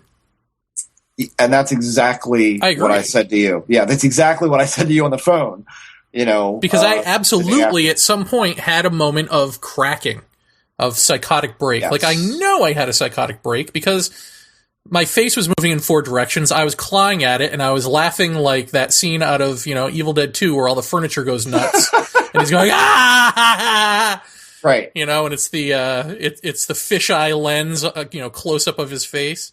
Right. I mean, that was what was happening to me. I'm just getting the visual. I can't believe my neighbors didn't call the cops, I couldn't stop laughing. Yeah. And I knew it, and somewhere in the back of my head was my little tiny voice going, oh, well, this ain't good. We're dying here. We're cracking up. We're not coming back from this. That's exactly what I said when I was on the floor, and I was trying to get my head together. And this is after I just opened my eyes and come out of somewhere else that I thought I was, and clearly I wasn't. I was sitting cross-legged on the floor, and so I thought, I don't know, maybe if I put my arms above my head and kind of stretch out along the floor at a kneeling position, maybe that'll help. I don't know why I thought that. I just did. And when I did, I went, and you tend to do this a lot. There tends to be a lot of that. And when I breathed on the floor, a dust bunny rolled across the floor, and this was like the best joke I'd ever seen anywhere. I started laughing till it hurt, until it was actually painful. And just like you were saying, something in the back of my head is going, you've got to stop. You've got to get a hold of yourself. And inside, I wasn't laughing, but the outside wouldn't stop. That freaked me out. And because I thought, well, what if I never stop laughing? This will kill me. This hurts already. I mean, it really does give you a real sympathy and compassion for mentally ill people, if that's in fact what they're trapped in. Because you tend to think of mentally ill people as just crazy, but if in fact there's this disconnect between mind and body, and there's some little piece of them in the back that's going, "You're crazy, wake up from this," for their entire lives. I mean, that's just horrifying to think about, but what a hell that would be. Well, I don't think there's any greater hell than the one that you could have in your mind. I saw what my granddad went through with Parkinson's and dementia and all that kind of stuff. And, the gentleman across the street from us, that was an elderly couple as I was growing up, that, and his name was Bill, and Mr. Bill was completely functional, guy. I mean, had a beautiful white Galaxy car. It was awesome. And completely normal in every other way. But if he saw a strange car across the street, he would call mom and dad to see who it was, because he thought people were trying to kill him. And I remember my mom saying, there's probably no greater horror. It would probably be better if there was somebody trying to kill him, because you could get away from them. You can't get away from what's inside your own head. And then that's true. But like I told you on the phone, the day after I did that, and you were like, you did it. And I was like, yes. And you said, how was it? And I said, I now know what it feels like to be insane. Because I said, it's like an induced psychosis. And, but that's not to say that, there wasn't parts of it that I was just, slack-jawed at. I mean, certainly there's parts of it like that, but like I said, I have a problem with control, and you really can't. The one thing I did learn about it is you better not try to fight it, because you can't win that. There's no winning. There's no winning that argument. Well, when I was in the throes of it, I swore if I ever get out of this, I'll never do it again.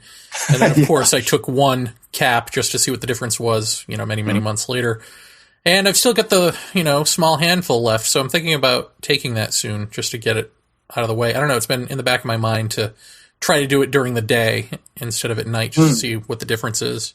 Go to Central Park. Yeah. I'm not going anywhere in this weather. Well, no, of course not. But it's interesting because I'm reading this book about the Kalahari Bushmen, and they talk about, basically they're antithetical to all of the Eastern sit still and meditate and all that. They say, no, go crazy, make jokes, go wild, ecstatic states. They're all about ecstatic states and all of that. And nothing is serious. And when they tell stories, the stories are actually gross. Like they're little morality plays. So if you're sitting around the campfire, it'll be a sexually disgusting story or end up in, rape or murder or something. But the point is that it jostles you. It's almost like a Monty Python skit where it's all really serious and then suddenly there's this twist ending. And it's supposed to, and then you laugh and it jostles you out of your sense of normalcy and sense of self, right? Okay. Uh-huh. And it's, as I'm reading this, I'm thinking about being that clown character and going through the motions of saying, this is serious, and sitting down and watching the TV and going, yep, and narrating everything I'm doing. Now I'm going to go to the window. Well, I think I should go back to bed, all that sort of stuff. Right. Yeah. It sounds exactly the same to me. It sounds like, making fun of what we tend to think of as solid reality, and our solid sense of self. And then that gets me to thinking, because every now and then, you must get this too, where you just think to yourself, why me? Why does this stuff happen to me out of anyone? And people ask you that, right? Yeah. As far as the spiritual or the alien abduction stuff or whatever.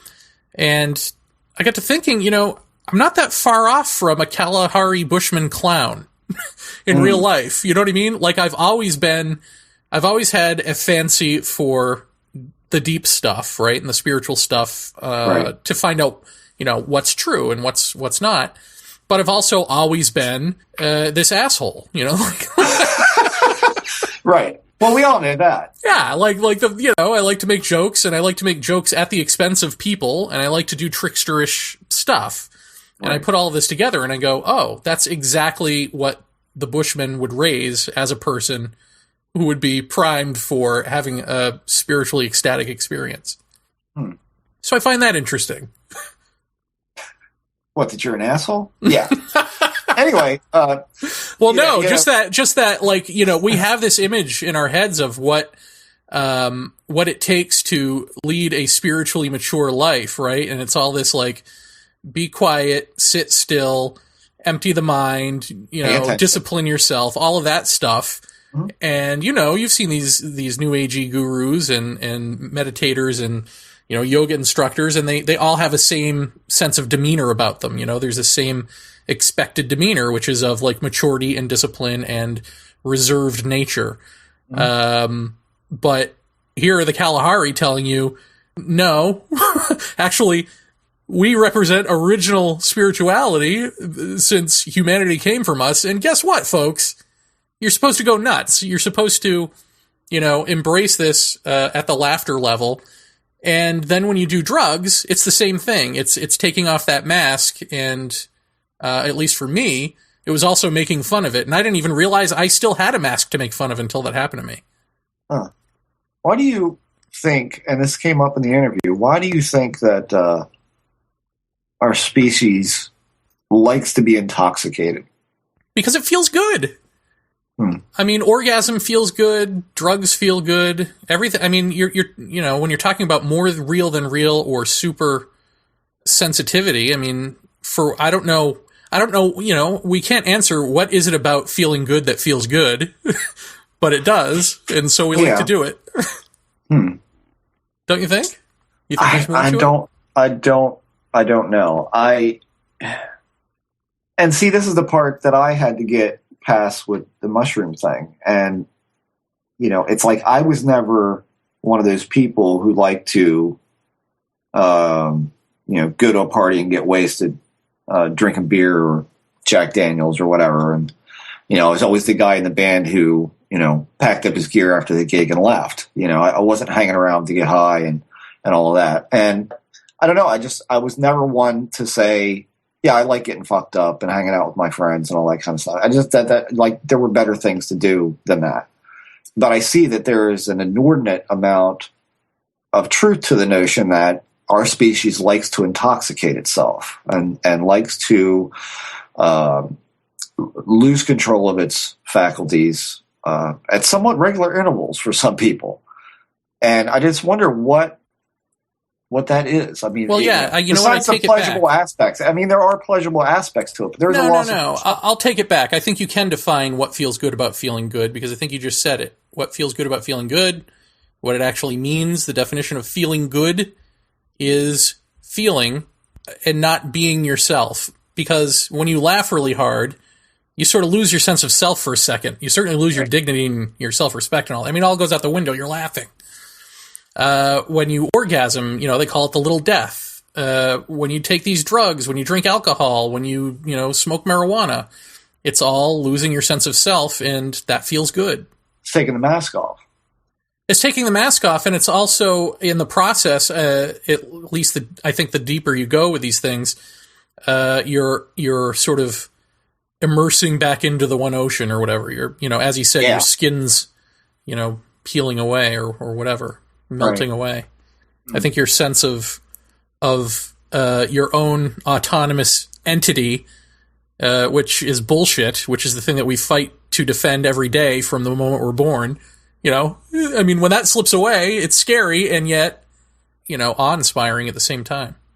Yeah. And I think if you have it in little doses and not like the big enchilada, which is the scary thing, or can be, then that can actually feel just plain old-fashioned good. Right. Yeah, sure.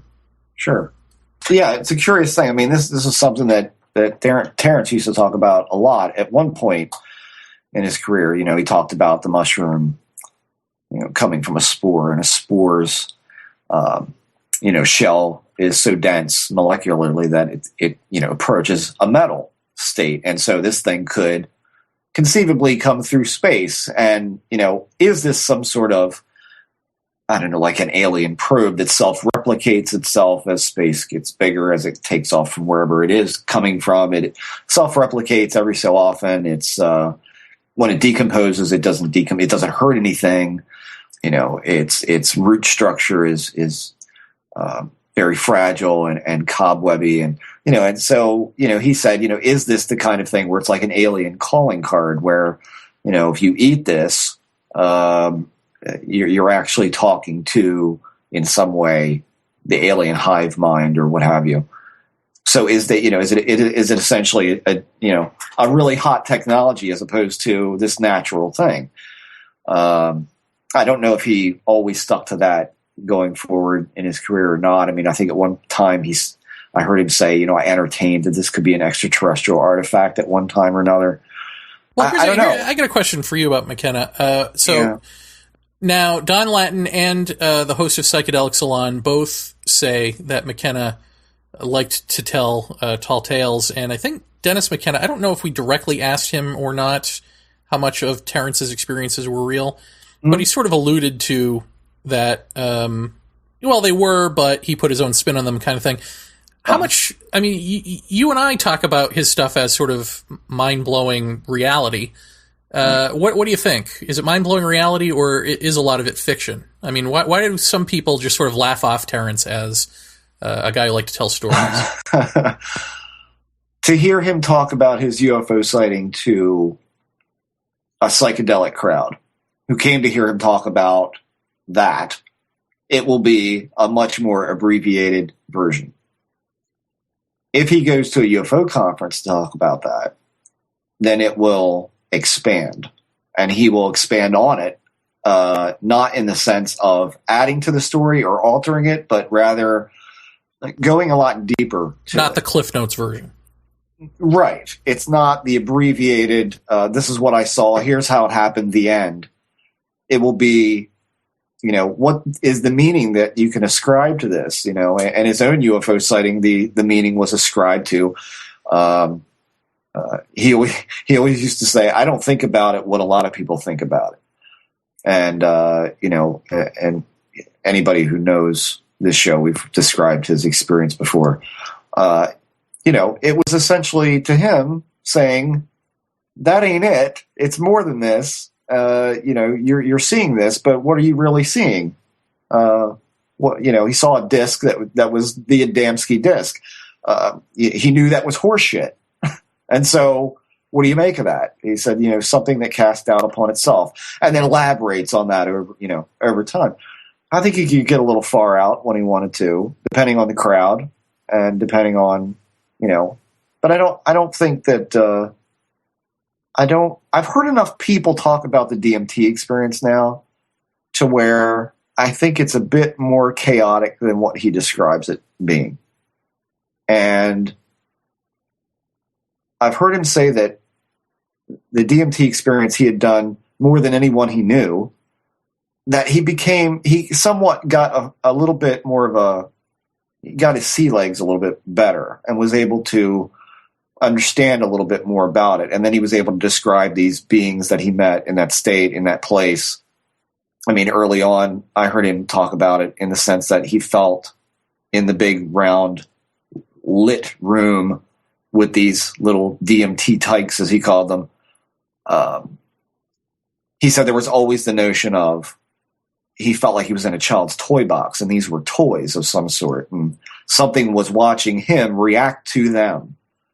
And later on, he added that there was the unbelievable sensation that he was deep underground in this place, that this was underground. And so that lends more to, hobbits and dwarves, fairies, that sort of thing. Me, I don't believe anybody straight off the bat, but I think that what it comes down to is what he takes away from it, and then how he articulates it. I think a lot of people get lost in his articulation because he's a big $3 word user, and so it was the way he spoke. I think that's why a lot of people kind of refer to him as kind of like a trickster type guy. But I don't necessarily think that he was making shit up. I think it just depended on the crowd as to how deep he felt he could convey the utter bizarreness of some of these experiences. I think that's more along the lines of what it had to do with. On a completely different topic, I think I would be scared to do any of this type of stuff in nature, because I would be afraid that squirrels would come after me or start talking to me, or I'd follow them to a railroad track, or, something awful would happen out there. Whereas in a self-contained set of rooms, nothing is going to really go wrong. Yeah. Well, I know I felt a lot safer inside. And, at one point I got up and I said, I should go outside. And I put my hand on the doorknob, and then, I don't know, something in the back of my head said, oh, you don't want to do that. It's horrifying out there. And I was so funny. It's horrifying out there. I took my hand, I heard the wind blow outside. I heard that. And then I so gently took my hand off. It was like I was putting a pin back in a grenade. I was pulling my hand off of the doorknob okay, I'm just going to back away with my hands up, I think judging by just what the visuals were with closed eyes and somewhat to a degree with open eyes, I think in a very simple environment, I'm sure that is a lot easier to deal with than going outside where it's all the stimulus of air and the sounds of water and, maybe the dog running around outside. Oh my God, what would I have seen if I'd have seen the dog? I don't know. The wind blowing through the trees. I mean, what your dog would have been longer. Yeah. I don't know. I mean, I think I did a wise thing by not going outside. I think that would have been a little frightening, especially since it was dark. But, I don't regret it, but I don't know that I'd ever do that again. Right. I didn't I say that I didn't have this big separation of me and whatever, but I think that that's what it was when, you become so engrossed in the vision when your eyes are shut that becomes where you are. I'm right now sitting at the computer talking to you on a microphone. What if in a split second my foot felt funny, and when I went to grab for it, I actually opened my eyes and I was somewhere else? That's what it's like, or that's what it was like for me. I couldn't tell the difference when I was in that place in my head. So I guess that is what he means by the separation of you lose touch with not only your surroundings, but yourself, your body. And that was really disconcerting to me, because it almost had the feeling like if I had not stopped it when I did, could I have actually gotten out of there? Right. That was kind of how it felt. I could lose myself there, which was scary. I'll give you something that I've noticed. And here's a big, I'm really dropping trowel for the skeptics to kick me in the balls here, but I'll do it anyway, because I think this is interesting. And I'd be curious if the listeners maybe have noticed anything like this. This Saturday night, I think it was, or it might have been Friday night. It was late. Maybe 1:30, 2 o'clock, something like that. And I'm flipping through the DVR, and I had taped another episode of the Life After Death thing, which was a really good one. I watched part of that, and then I flipped over to History Channel, and Ghost Adventures was on, and I can only watch that for about 5 minutes, and then I flipped over to another channel where they were running a rerun of Celebrity Ghost Stories. It was all over the place on TV, not only the DVR, but, there was a couple of channels running this stuff. And so I'm sitting there on the couch, and off in the dining room going into the kitchen is where it sounded like the sound originated from. I hear a voice, a very deep voice, and it's not my kid, who has an insanely deep voice, but it's not him. It's even deeper than that. I didn't understand what it was saying, but it was like, it was that just syllables that I could hear and make out. And I'll say that when there's been a show on or a program on that is, or even if it's a DVD or a tape or something, I've noticed that there seems to be little flits of things that go on when we're watching shows like that. where you'll hear a noise in the back room. We were watching Ghost Hunters last week, I think it was, me and my wife, and it sounded like your bedroom door opened and closed. I mean, during the show. Great. You know, and I'm like, okay, now what is that? Why then? Is it because we're watching something on TV that is somewhat suspenseful, I guess, and if something makes a noise around you, you immediately, you're like a dog with the ears? Is that what that is? Or is it because when you're in that groove or you're in that mindset that is when things can easily move or approach or whatever? And just last night, I wasn't watching anything paranormal. I was watching American Pickers. I love that fucking show. And I lay down on the couch, I laid my head down, and I don't know, it's probably 10:30, 11 o'clock. This has happened to me in bed, okay? This sounds like you to me more than me. This sounds like a you story. I'm laying on the couch, and I got my head on a pillow, and I'm stretched out. I have my right ear down on the pillow. And all of a sudden, I hear this. And I can feel it vibrating. So farting is what you attribute to me. Once again. No. It sounds like my phone. It sounds like my cell phone is under the pillow and you're calling me and it's on vibrate because I can't get calls at work, so I put it on vibrate. I always forget to turn it back to sound. And so immediately, as soon as it starts, and it's vibrant, I'm like, well, there's Jer. And I pick up the pillow, and there's no phone there. There's nothing there. What is that? I mean, I don't have an ear infection. There's nothing wrong with my ears. You know, the pillow, my cheek, my forehead, my hair. I mean, it vibrated, and it made a noise, a humming noise. I have no idea what that was. That's happened to me up in the bedroom, in bed, that has happened. And I've tried to put the little digital voice recorder under my pillow. It was happening so frequently for a while. I said, I'm going to get this on some kind of recorder. And I never did. It never did it when I put the recorder underneath there. So, I don't know. All I can say is I've noticed that when there are paranormal shows on, we tend to hear things. And Lisa heard the door open and close. She was there, and she looked at me, and I looked at her, and we looked back at the TV. And then when a commercial came on, she says, do you want a Pepsi? I was like, yeah. By the way, did you hear the door open back there? She's like, yeah, mm-hmm. I mean, I don't know.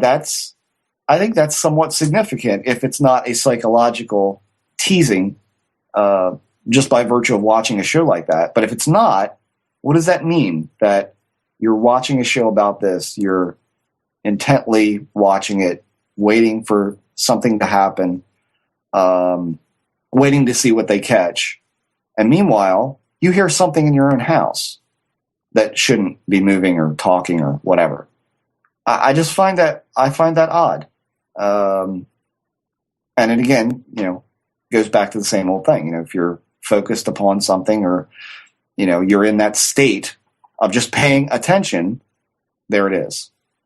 So that could be an interesting experiment all by itself. Well, if you're in that state. Well, I don't know if it's just me or not. I don't know. And I mean, to me, that would be an interesting thing to do. Would be, how about you, me, Lisa, and somebody else? Maybe the guy we had coffee with. Have him up, and we all just sit around and watch these kind of programs on TV, and maybe talk about it a little bit, and see if you get that same kind of experience here. I mean, I would be curious to see if that happens. I don't remember what was on TV when you were here that we were watching. When you saw the light on, that floats above the ceiling, I don't even know what was on or what we were watching, but, there was that. Yeah, I think it was that. Wasn't that show where Marilyn Manson was telling his ghost story? That's it, yeah. Yeah. It was like a marathon of that show, I think. Right. Celebrity ghost stories. Yeah, I mean, it's weird.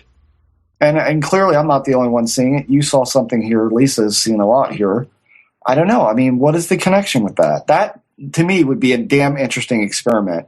Even if it turned out to be that's just a psychological cue. But your son doesn't see anything. That's what's interesting to me, right? I mean, he's not into any of this stuff. He doesn't care about it, and therefore he doesn't see it.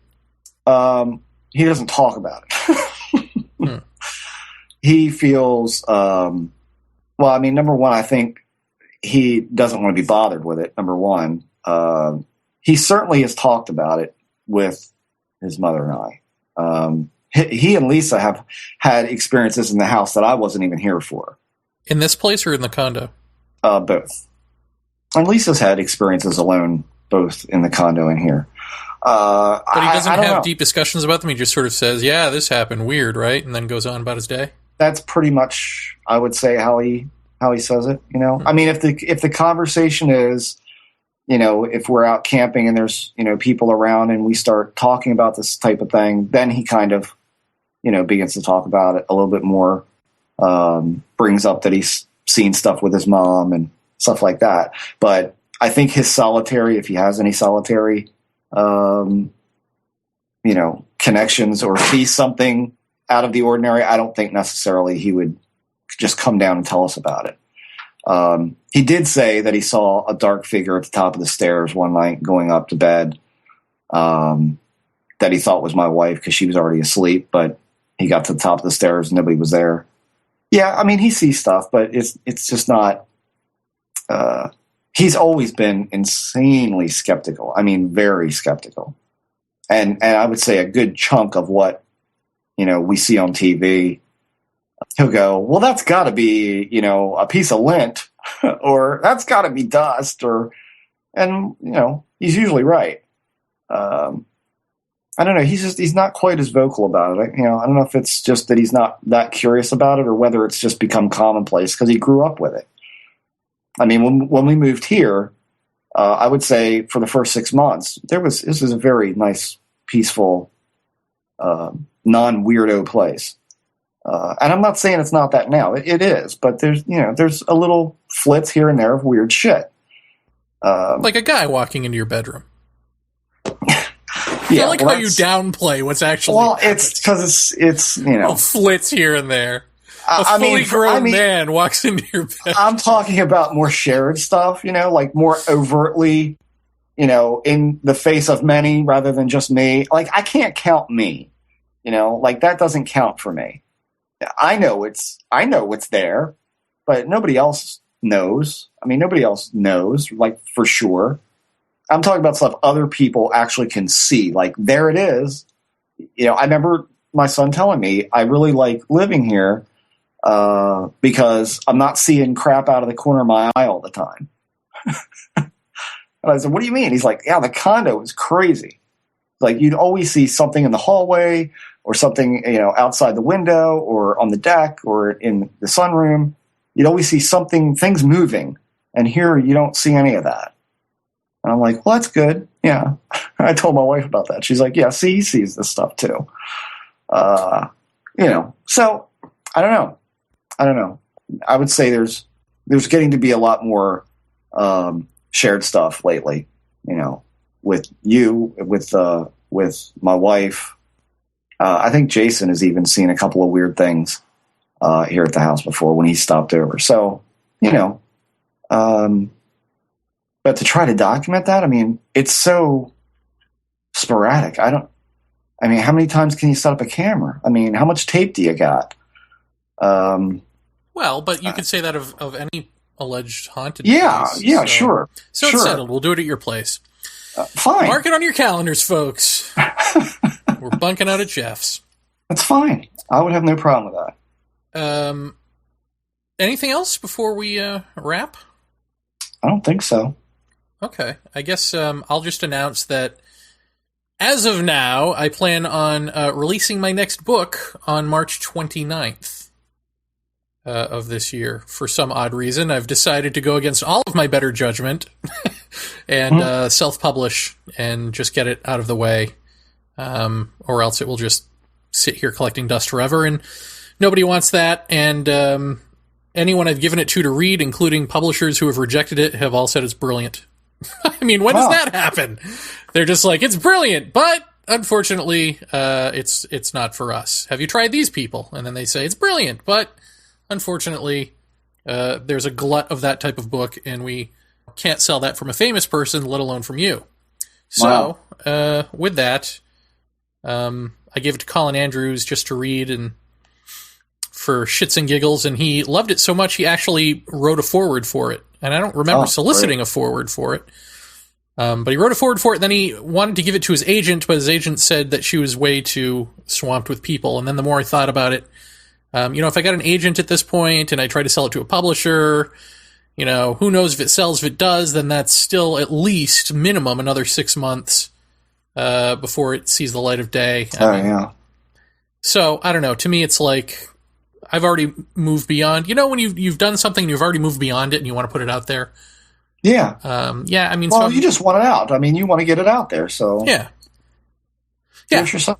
So I'm going to do that. So look forward to that, folks. March 29th. And young Jeff Ritzman has kindly, I shouldn't say offered, I badgered him to do the cover, and he kindly said yes.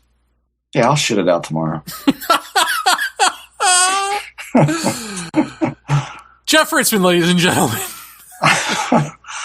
I'd like to thank Don Lattin for coming on the program tonight. Many thanks, Mr. Don, for your tales of trippy weirdness and 4 men who changed America forever. Indeed. Don Lattin, the book is The Harvard Psychedelic Club. The website is donlatin.com, 2 T's with Latin. And I'm Jeremy Vaeni. You're Jeff Ritzman. That's right. I guess you all know your names. I could say them all, but, I got to go to bed. Right. So, until next week. Goodbye.